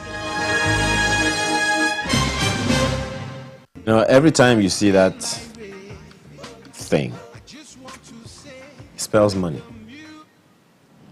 Yeah, ATM. It's money. ATM. Yeah. Okay. It's not at the moment. Anytime money. Oh, good. Now, you're going to also try to identify what the meaning of NQR is. Don't. I haven't the foggiest. Don't. Okay. Even try. Okay. We have specialists, you know, who are going to tell us about that one. The Deputy Managing Director of NIBS is here with us, and a colleague to tell us about the recently launched NQR payment system. Let's say ladies first, so ladies first. No, it's not a lady. But let me just go straight to the Deputy Managing Director of NIBS, Mr. Niya Jao, who joins us along with Mr. Bolanle Enibokon, who is Head Enterprise Support Service, NIBS. Thank you, gentlemen, for joining us this morning. You see, because your name is Bolanle, he just assumed that you were a girl. Especially because I have a sister whose name is Bolanle. Mr. Ajao, first of all, you know, the first thing is even to understand what this whole thing is about. Don't we have more than enough payment systems? Yeah, thank you and good morning. Thank you, Makinde and Alero. Thanks for inviting us to Sunrise this morning. On the issue of NQR, I will say no to your question. We don't have enough yet. And why am I saying that? Statistics and figures from Central Bank, from Nigeria Bureau of Statistics shows clearly that majority of our people still pay with cash. Cash does so much harm to the economy. Cash impedes the growth of the economy. Today's national economy is so sophisticated and complex that for a nation to get the full benefit of the payment system, we need to move away from cash payment and move to electronic payments. So the approach we're taking is to continue to provide many electronic payment options to Nigerians, so that those that may not want to use the POS or they don't want to use the USSD, these other channels, the NQR should really be attracted to a segment of the market. So really we'll continue to release many more payment options. Okay, Bolanle, please tell us more about this particular payment system. Okay, all right. Thank you very much, and thanks again for having us. The NQR is a very unique payment system. It is fully homegrown in the country, and it relies on the barcode system, which is more or less like the contactless technology to operate. Really, what we had in mind were just about 4 key points. The first is to help to drive financial inclusion, like what Mr. Ajao just mentioned. And of course, by extension, the cashless economy of the federal government, as well as the Central Bank of Nigeria. Also, we looked at a solution that would provide very low cost to access for merchants and individuals so that they don't have to spend so much money on infrastructure. In fact, the cost to even integrate to the NQR solution today is 0, along the fact that it also has the best pricing. So this system naturally just leverages the contactless solution where a customer can just bring out his mobile phone, scan the QR code presented by a merchant, and he authenticates and makes his payment. Contactless in the sense that we know that with the global pandemic, there's so much around safety and secure ways of doing business. And we felt that this NQR solution, we also aid that. And the good news about this is that it provides instant value to the merchant. Bolanle, you haven't told me how I pay with that. So let's say you're a merchant, for instance. I want to purchase some goods from you online, and I want to pay for those goods. You said I will scan a barcode. Where will I get the barcode I'm going to scan? And after scanning the barcode, then what happens? How does the money get from me to you? Okay, it's very simple. If you approach a business owner or a merchant to go and make purchases now, today, so rather than paying with cash or probably looking for your card and all that, what the merchant needs to do is to conclude the transaction and present a QR code to you, just like the one that you have a background where you can see. So what the payer needs to do is to bring out his mobile phone, he scans the QR code, then from there he's able to see the amount of the goods that he's paying for, or probably he needs to impute the amount himself. That he now authorizes it with his own PIN, and he certifies that payment, and instantly the merchant receives credit notification and the payer receives a debit notification. Now, this particular solution is already embedded in most of the banking, mobile app banking solutions of the financial institution. Is to go to his banking mobile app, click merchant, and it makes the payment. Now, for a merchant, he would have, gotten onboarded by his financial institution, to be able to present QR code, and from there he can present, and the customer can actually scan and make payment.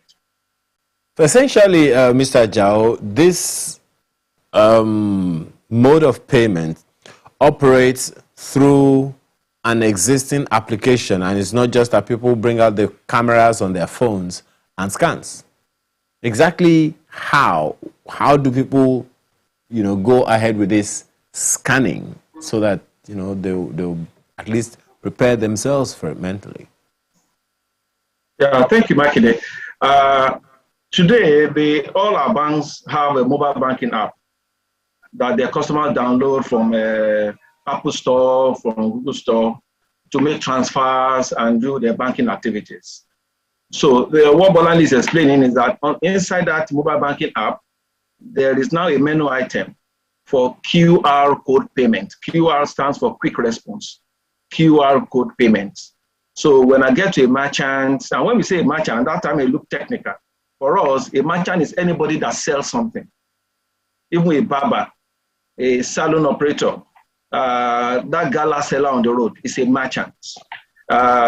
E-commerce sites like Jumia, Konga, they are merchants.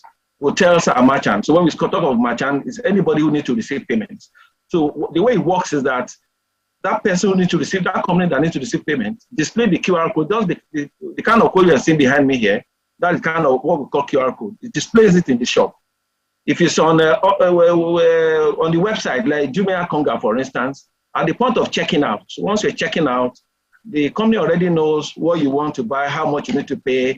So they'll just throw out to you, this is the QR code, which contains basically the account details of the person you want to pay. That's the basic thing. So I would then I want to pay, then go to my mobile banking app. I will sign into it, pick the menu for QR code payment. Once I pick that, my camera comes up. I just focus my camera to the QR code the merchant has given me. And within 1 second, my phone responds, I put my PIN and payment is made.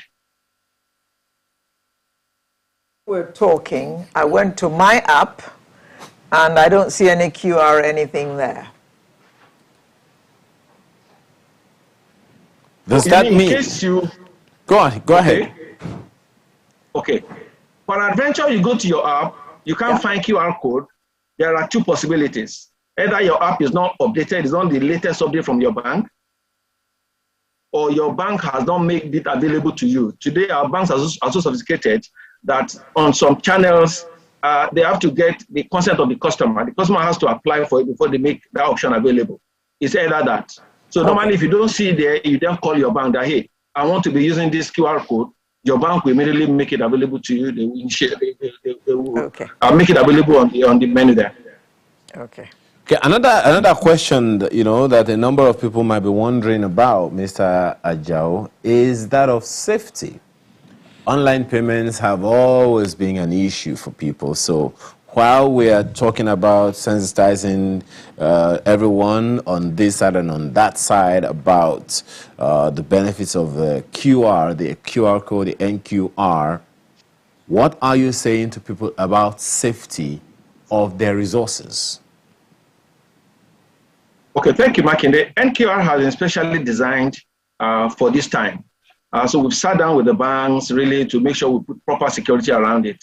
Let me mention about four major security elements to NQR. The first one is the fact that it is inside your mobile app. So if I want to make a payment using my mobile app, I must know my username on the mobile app. I must know my login password to the mobile app. And for so many banks, you can even use your thumbprint. So all that must be available before I enter the mobile app. So that's the first level of security. It gives so much security there. The second one is the fact that NQR is not just our creation. QR code is a global standard. There is what we call in technical terms EMVCEO. It's a worldwide standard that talks about how to secure QR payments. NQR is compliant to that standard. So we are so confident. If you look at other countries that have done QR code payments, we're all on that same EMVCO standard. And so the security is guaranteed by the global ISO standard. The third level of security is the fact that after logging into your mobile app, you've scanned, you will still put your PIN. You must put a PIN. The same way you put your PIN when you want to do a funds transfer from a mobile app. So you put a PIN to provide additional security. If somebody picks your phone and wants to attempt that, it doesn't know your PIN, so the payment cannot go. And let me say the fourth level that gives me personally comfort to use NQR is the fact that NQR runs on the NIPS payment platform. So when you're paying to somebody, we have BVN in place now. Your money that left your account is going to somebody that we know. There's a proper audit trail on the system. We know the BVN of the person or the company you have paid or the directors. So really, if things now go extremely bad, you just reach out to your bank that, hey, this money left my account by NQR. What's going on? Your bank will check, they will work with NIPS, they will know which account it went to. Because we have the BVN, we know the phone number of the person, we know the email address of that company. We'll reach out. So in the worst case scenario, we'll get the money back. Because we have proper data, there's auditability on the system. I think that's actually quite encouraging.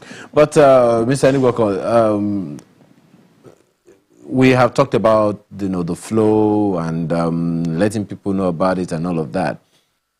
Why should people prefer payments through QR? What are the benefits different from using an ATM or stuff like that? Or their card. Or transfer. Okay. All right. Okay. So thank you very much. The first thing with NQR code is that it is totally contactless, in the sense that it is safe. You don't need to touch anything. All you need to do is just to bring out your mobile phone and scan and make payment. So it is very safe and secure. Then a very good benefit to the merchant is that it delivers instant value. Today, the merchant on some of the existing platforms will have to wait for a day or two to get value from the proceeds of their transactions. NQR delivers that instant value and also instant notification, so that you don't need to start looking all over the place. Imagine a petrol station where there are attendants, also where a customer can come and scan and make payment. Instantly, the owner of the petrol station will receive value. The attendants too, from their own app, can also see the value. So there's no problem around reconciliation and all that. Then thirdly, the issue of pricing. Today, merchants do not need to spend any money on their existing infrastructure. All they need to do is to integrate and layer the NQR on what they have. The same thing goes to the financial institutions as well. They don't need to spend any money in terms of integration or layering. Then again, the NQR has features for interoperability, which means that from one QR code scheme to the other, there can be movement and between two financial environments. Again, we are also working with partners to drive global acceptability, which also means that you can use the NQR even outside of Nigeria, and it can drive that global experience. Anywhere you are, you can simply just come with the NQR. So for the payer, the advantage is that it's very seamless and fast. Just 3 easy steps. He scans, he authorizes, and he pays.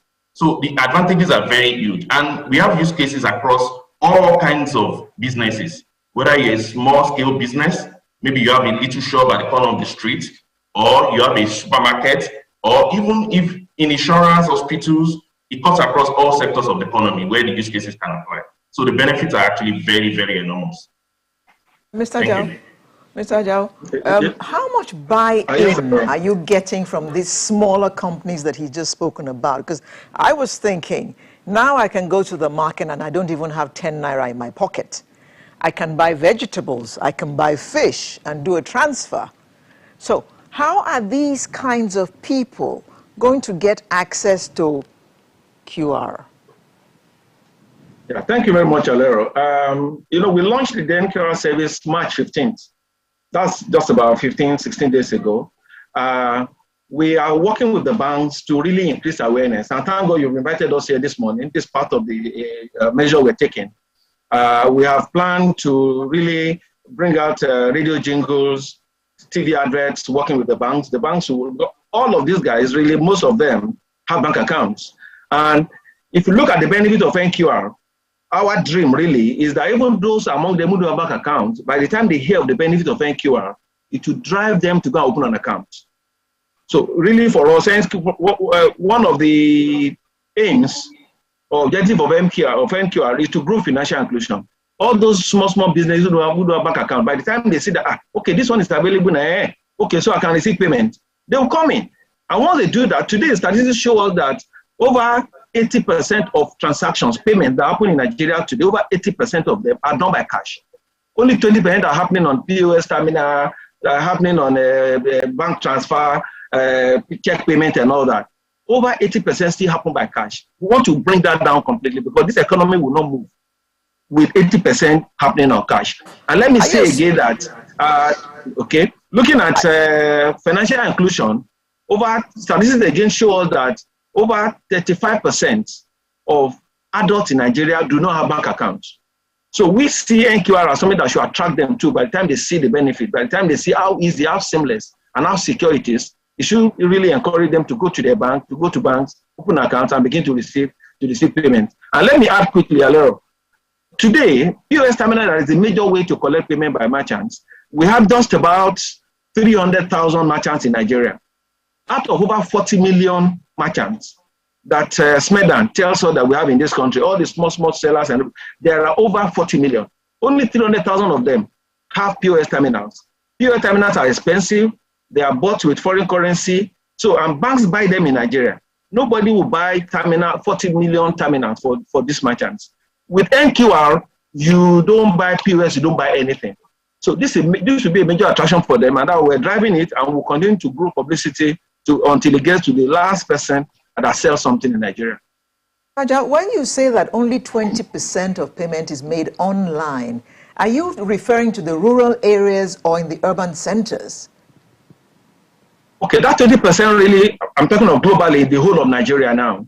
Yeah, we know that in the urban areas, there's, it's a little better, but even in urban areas, like Lagos, for instance, even in Lagos, the figure statistics that we have show that over 60% are still done by cash. In Lagos, we still have a large number of adult people who don't have bank accounts, not even a savings account, because they are yet to hear of the benefit, they are yet to see the benefits. So really, we're releasing all these new services, working with banks to ensure that we can reach out to them. Because when you have a bank account, it enhances your quality of life. You can borrow some little money, that organizer can collect some little loan and go and begin to run his business, go and buy his tools. Financial inclusion leads to economic inclusion, and it leads to national economic growth. It improves people's quality of life. So our government is working hard to grow the economy. We are doing our own within the banking industry, working with all the bank and central bank to make sure that we reach out to those who don't have bank accounts and let them be able to, let's enhance their capacity to live their life and do their business. By so doing, they're moving on, and the country as a whole, the economy is growing. Mr. Ajao, back to my fishmonger and my vegetable seller in the market. So how does a fishmonger or a fruit seller in the market become part of this system? Okay, again, the very first level is that you must have a bank account. And I tell you, many of them have, I've gone to the market with my wife sometimes when I have the time. You see that even the fish seller has a savings account. Many of them have an account. In fact, if you go to the market today, many of them receive payment by bank transfer. Yes. You want to buy anything. In Lagos traffic, many receive bank transfer payment. Now, what NQR has done is to ease the price of bank transfer. So instead of me having to do USSD or go to Mambala and transfer money to that fish seller, where my bank will charge me, the payer, internationally the standard is that when I'm paying you for a service, you bear the cost of the payment. I shouldn't have to be charged because I'm sending money to you. And that's what NQR has brought. With NQR, when you use NQR to pay, you are not charged anything as a payer. The person who is buying something, you are not charged. It's the merchant that is charged a little token to just compensate. Are you sure that will not, Mr. Ajao, are you sure that will not also discourage? Be counterproductive if they are the ones paying. But you see, but that's the standard practice. On POS terminals, when you pay with your POS at a restaurant, an hotel, or wherever, really, the merchant is parting with something. Why? Because that mode of payment delivers so much value to the merchant, so much value. Reconciliation is automatic. The staff there cannot prefer money, no cash is there. They get their money immediately. There's so much value to the merchant. So really international practice. Because banks who are providing this service, all the service provider, PSS, who are providing this service, need to be compensated. But the comfort I have is that the central bank is up to task here. Central bank is looking at how much are we asking the merchant to pay. Central bank is moderating it to make sure that we don't charge high to discourage the use of the NQR. Banks are business people too. If you charge too much, you will not see the transactions. Okay, so there's checks and balances system. Okay, Bolanle, if the merchant is going to pay, even if it is 10 kobo, I can assure you he's not going to join this system. Because when I transfer to his account or I use the POS, he doesn't pay anything. He's not charged anything. If the value is 10,000 naira and I transfer 10,000 naira to his or her account, what he or she gets is 10,000 naira, not a penny less. But if you are saying that if they get onto this NQR, they're going to be charged something, no matter how small, it becomes a disincentive for them. All right. So let me quickly mention that today, even for the POS system, the merchant bears some sort of cost. So it's not totally free. And also, there are also charges around even for transfers as well. But what we have done is that with the NKR solution, we've made it far cheaper than any existing system that you have today. And like what Mr. Niya mentioned earlier, cost to access has been a major worry of the merchants in the industry today, even to the payers as well. So people are looking for very cheap ways of doing transaction. And that's where the NKR comes in. It provides that platform. And don't forget again that the cost to also access this solution in terms of the integration is zero.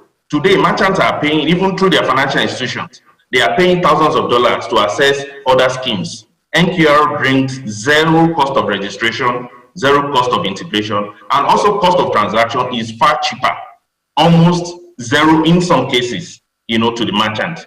And from the feedback that we have in the market, from the merchant that we have interviewed, from the test run, they seem to like this solution and they are very happy about it in terms of price.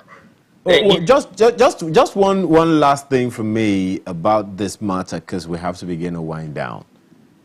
If this QR code is internet-based, what's the assurance that there will be no downtime, internet downtime, that could hinder the service at any time? Okay. All right. So thank you very much. Let me quickly mention that the NKR code has capabilities for both offline and online payments. So we had that in mind, and we factored in all the nuances of the local market when we're developing this solution. And we knew that, yes, there are areas where you have media dark situation, where the internet is bad. And we have various options for various stakeholders. Like what Mr. Niya mentioned earlier, a merchant can typically just, you know, paste a QR code on his shop, and the payer comes and scans. Then we also have the USSD leg for those who don't have smartphones, where you can just dial a short code and also make your payment. And it's also available in offline situation, whereby, you know, there is internet challenges and all that. It can also adapt, you know, to such environments. We factor in all the problems of the local market. And again, like I mentioned, because this is homegrown, you certainly have so many other things to deal with, but we've run out of the time allocated for this conversation. Because when you said that the merchant can just paste the PR code somewhere for the buyer to just scan, what if someone else comes to replace the QR code?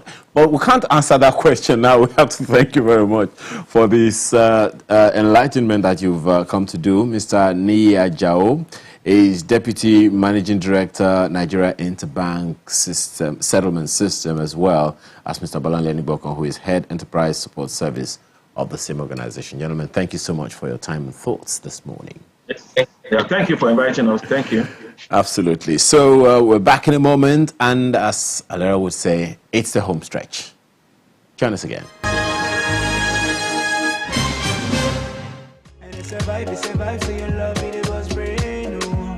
I know I don't deserve it. Your love is overwhelming.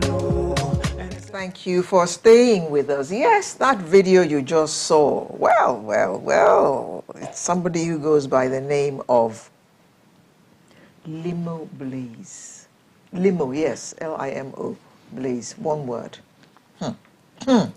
He's an urban Christian artist who started making music in 2012, and he has won notable awards, including the African Gospel Music and Media Awards, and he won that in 2018 and 2019.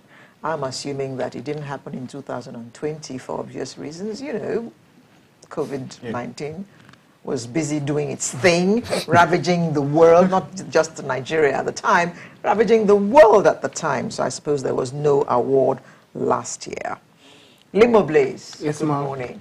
Good morning, Mom. What does even Limo Blaze mean? We'll get there. Oh, I'm too... Okay, since he's brought the cat out, okay, deal with it. Okay, thank Limo you, Blaze, how far? Fine, Mom. Thank you for having me. So my actual name is Samuel Imo Onwubiko Jr. So in primary school, I had this teacher who was like, he studied from a foreign... He had foreign educational background, so he always talked in a way That didn't sound like the normal African way to talk. So whenever he wants to call my name, so instead of saying Samuel Imo like every regular person would do, he would Samuel Limo. So yeah, so the Limo part of it stood out, and along the line we added a blaze to it, and we had the Limo Blaze. Okay, Samuel Limo. So your real name is Samuel Imo. Yes, ma'am. IMO. IMO, yes. Short and sharp. Yeah. Right. So you've been singing since 2012. Yes. Do you sing for fun or do you sing as a business?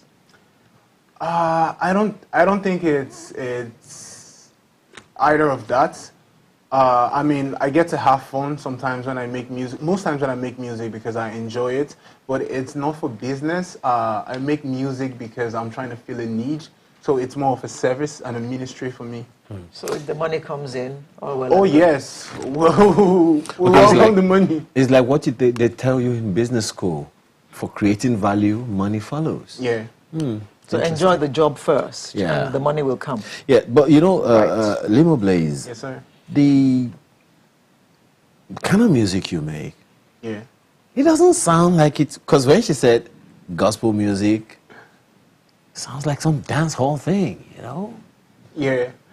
I mean, so for me, like I said earlier, music for me is like for meeting a need. I remember when I was much younger, and I grew up in church. I've always been a church kid, and I would go to weddings on Saturdays of some of our church members, like really high-profile church members, and when it's time for the reception, they don't have gospel songs they can play for people to dance to. So first of all, that was a need I felt like, because I was always pained whenever I go and they're playing secular songs at this wedding ceremony. So I always thought to myself, yo, somebody needs to feel this need. Somebody needs to make music that Christians can actually play at their gatherings. And yeah, that was how I started making of music like this. And you know, we'll come back to this. No, in fact, let's stay there for a while. So you would say it's what you call urban Christian music. Yes. The question first, what does urban Christian music mean? Yeah, I mean, first of all, I think it has to do with, I would say it has to do with the demographics, who it appeals to first. And my kind of music appeals first to the younger generation. And yeah, every young person out there thinks and believes they are urban. So the music definitely just falls into that category of, yeah, this is urban music, because for one, it doesn't fit the expected model of what gospel songs are supposed to be. Indeed, because I'm listening to this music now. Yes. And if I don't listen to the lyrics, yeah, I would just say, oh, this is danceable music, like you say, dance hall music, which will appeal to the young people. Yeah. So it's not gospel music that you... Oh, Lord, my God. Stuff like that. So this one is one that they can actually get up and move to. So and if you actually pay attention to the lyrics, they're always deep. Which is the issue. Getting people to... First love is the groove. Yeah, yeah. It sucks you in. Yes. Then you keep listening to it. Yes. And for instance, my daughter, I had to ask her, I saw on her playlist, we just happened to be talking, told me some of the songs she likes. Okay. You like the song, I like the way you lie. Yes. I said, do you even know what it means? So wait a minute, that's true. I like the way you lie. Okay, so you like the way he lies. Because wait a minute, that's true. What's this song even say? So now she now began to pay attention to lyrics. Yeah. Getting the kids, the young generation, to pay attention to anything mentally tasking can be quite a task. Yeah. Have you been able to locate that gap, and how have you been able to address it? Oh yes, we've had progress over the year. I mean, starting out it wasn't easy, but right now I can confidently say there's actually a huge following of people who listen to my music and music of other persons who make this kind of music too.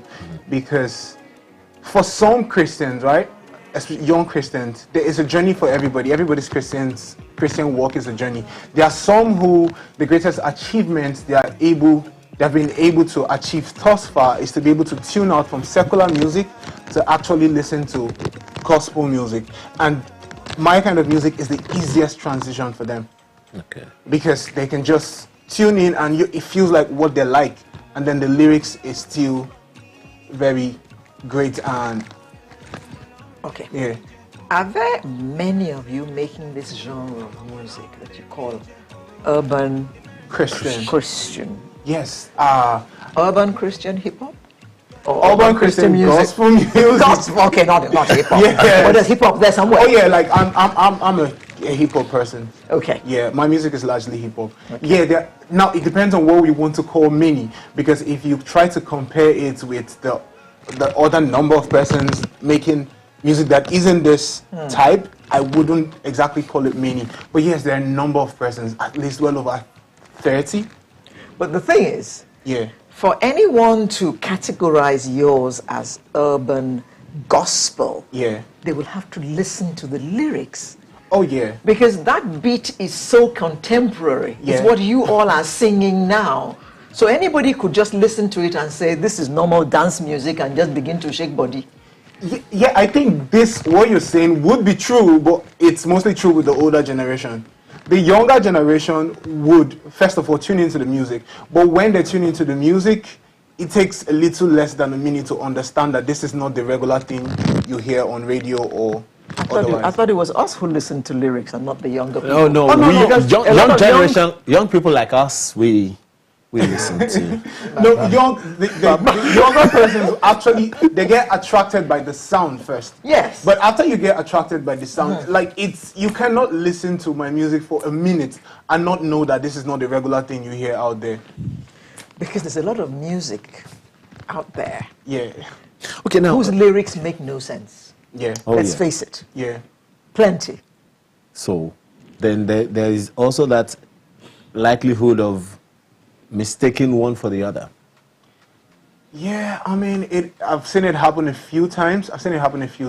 But in the long run, it really just stands out, because in as much as people want to say, oh, your music sounds like it's just danceable music, the people out there in the rough places doing the rough things will not play my music. Because first of all, it's a spirit thing. When you are in a space where you're not trying to do something godly and you hear something, it doesn't really go well with your spirit. So the people out there are not really listening to the music. It's the younger ones who, so the demographic of my music mostly are the younger ones who are still struggling to have a foot in the church and a foot outside. The ones who wants to listen to Hillsong on a Sunday and listen to the other things. So very, very interesting. It's finding the sweet spot for them where they can actually have something that meets the appeal for them on a Monday to Saturday. Something sounds a little like, did take a break now, but it sounds a little like what Kirk Franklin did when he came out. I think it was in 2010 or earlier than that, such that people were playing Stomp and you are the only one in clubs. Well, more of that when we come back from this break. Do stay with us. Your love is sweet like me, no. You make a promise and you deliver. You never fail me, no. Whatever loving, you ain't a fight on my battles. You put the boy on the way for this week. But two things stand out for me in that video. One is the fact that I could see Travis Green dancing like an African. Yeah. What did you do to him? I remember when we were about to shoot the video and asked me to send them clips to like give them tutorials of how to dance. I'm like, I'm going to try, because just dance. Just try. Just move your body. Yeah. Just try, because you never exactly get it. Okay. And the second thing is that you are part of those who organized this prayer walk. In October last year. Yeah. How did that really come to be for you? So when it comes to the thing about the prayer walk, I usually don't like to place like an ownership to it, because I mean, for me, it was just God's move. I was only privileged to be in a place where I could hear what God said to me at that point. So it was more, when it started, I was like, yo, first of all, I was scared. For obvious reasons. Especially because it was at the time of the riot, yes, the protests. Yes. I was scared, but then I was like, okay, well, this is what we've always been talking about. If God says move, move. So, and I put out the tweet, and in all honesty, I was expecting to go there and then meet maybe 20 people. And then the first day came, and like 1 hour into the prayers, we had like over 500 people. I'm like, yo, yeah, it's really God's move. God really wanted to do something. Now, this song speaks to another issue for me. It's Easter season. Yeah. We always characterize Easter as that period of victory. Yeah. Okay. So let's pan into that for a little bit before we sign out on the program today. What does Easter represent with you as a gospel music maker? I mean, beyond just being a gospel music maker and just as a Christian and as a person who has a relationship with God, one of the things one of my favorite rappers said recently, he said Easter is symbolic of the fact that a loving God would rather kill himself than hold you to your sins. So that's what Easter is to me. And that's exactly what he did. Yeah, that's what he did. Because, I mean, Christ was killed. Christ let's is say God. he didn't kill himself, he got himself killed. Well, and that's actually quite instructive, and he Yeah. expects us to do the same. Yeah. How easy in this age and time when everybody wants to go to heaven but nobody wants to die? I mean, doing the same with God is basically being God's hands and foot on the earth, and the key factor is just love. Like loving people. God is all about love. Being able to love the next person as much as you love yourself first, and love the next person as much as you love yourself. So how much of that are you seeing in your daily life? As a person, I do the best I can to love people. I wouldn't want to speak to other people's situations, but of course, I think the world can really be in a much better place. Yes. So what's Limo Blaze planning next? Oh, I have an album that I'm working towards. It's supposed to be out early June, and before that, there's going to be a number of singles and music videos to like build anticipation for that before it comes out. And following the album, you've told us there is a need you're feeling.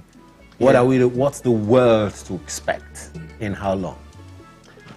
On the global scale of like what I do with music is like funny enough, the larger part of my following is from an international front. Like, so for me, I would want to tour. I would want to travel because I was supposed to tour before COVID happened. So yeah, hopefully the world opens up again. I would want to tour and just really make music, sing out my heart, and tell people about Jesus as much as I can. This is interesting. We can only wish you the best, right? Thank you, sir. Samuel Limo. Did I get it right? Yeah. Otherwise known as Limo Blaze. Yes. Thank you very much for joining us. Thank you this so beautiful much, Ma. Saturday morning. Thank you so We much. wish you all the luck. Thank you so much, Ma. Okay, so Limo Blaze winds up our program for today. I hope that you have enjoyed watching us as we enjoy bringing you today's program. We'll bring you a fresh edition next week. I am Alero Edu, wishing you all the best and a happy Easter. And don't forget, as you celebrate, remember COVID is still out there. If you haven't taken your vaccine, if you're in the bracket that government says should go out and take the vaccine, please go and take it. It's safer to take it than not to take it. Stay safe, everybody. I'm Alero Edu. And that's critical, the latter part of it. Stay safe, because ultimately, that is a demonstration of love. I'm Ayo Makinde. Have a wonderful rest of your day.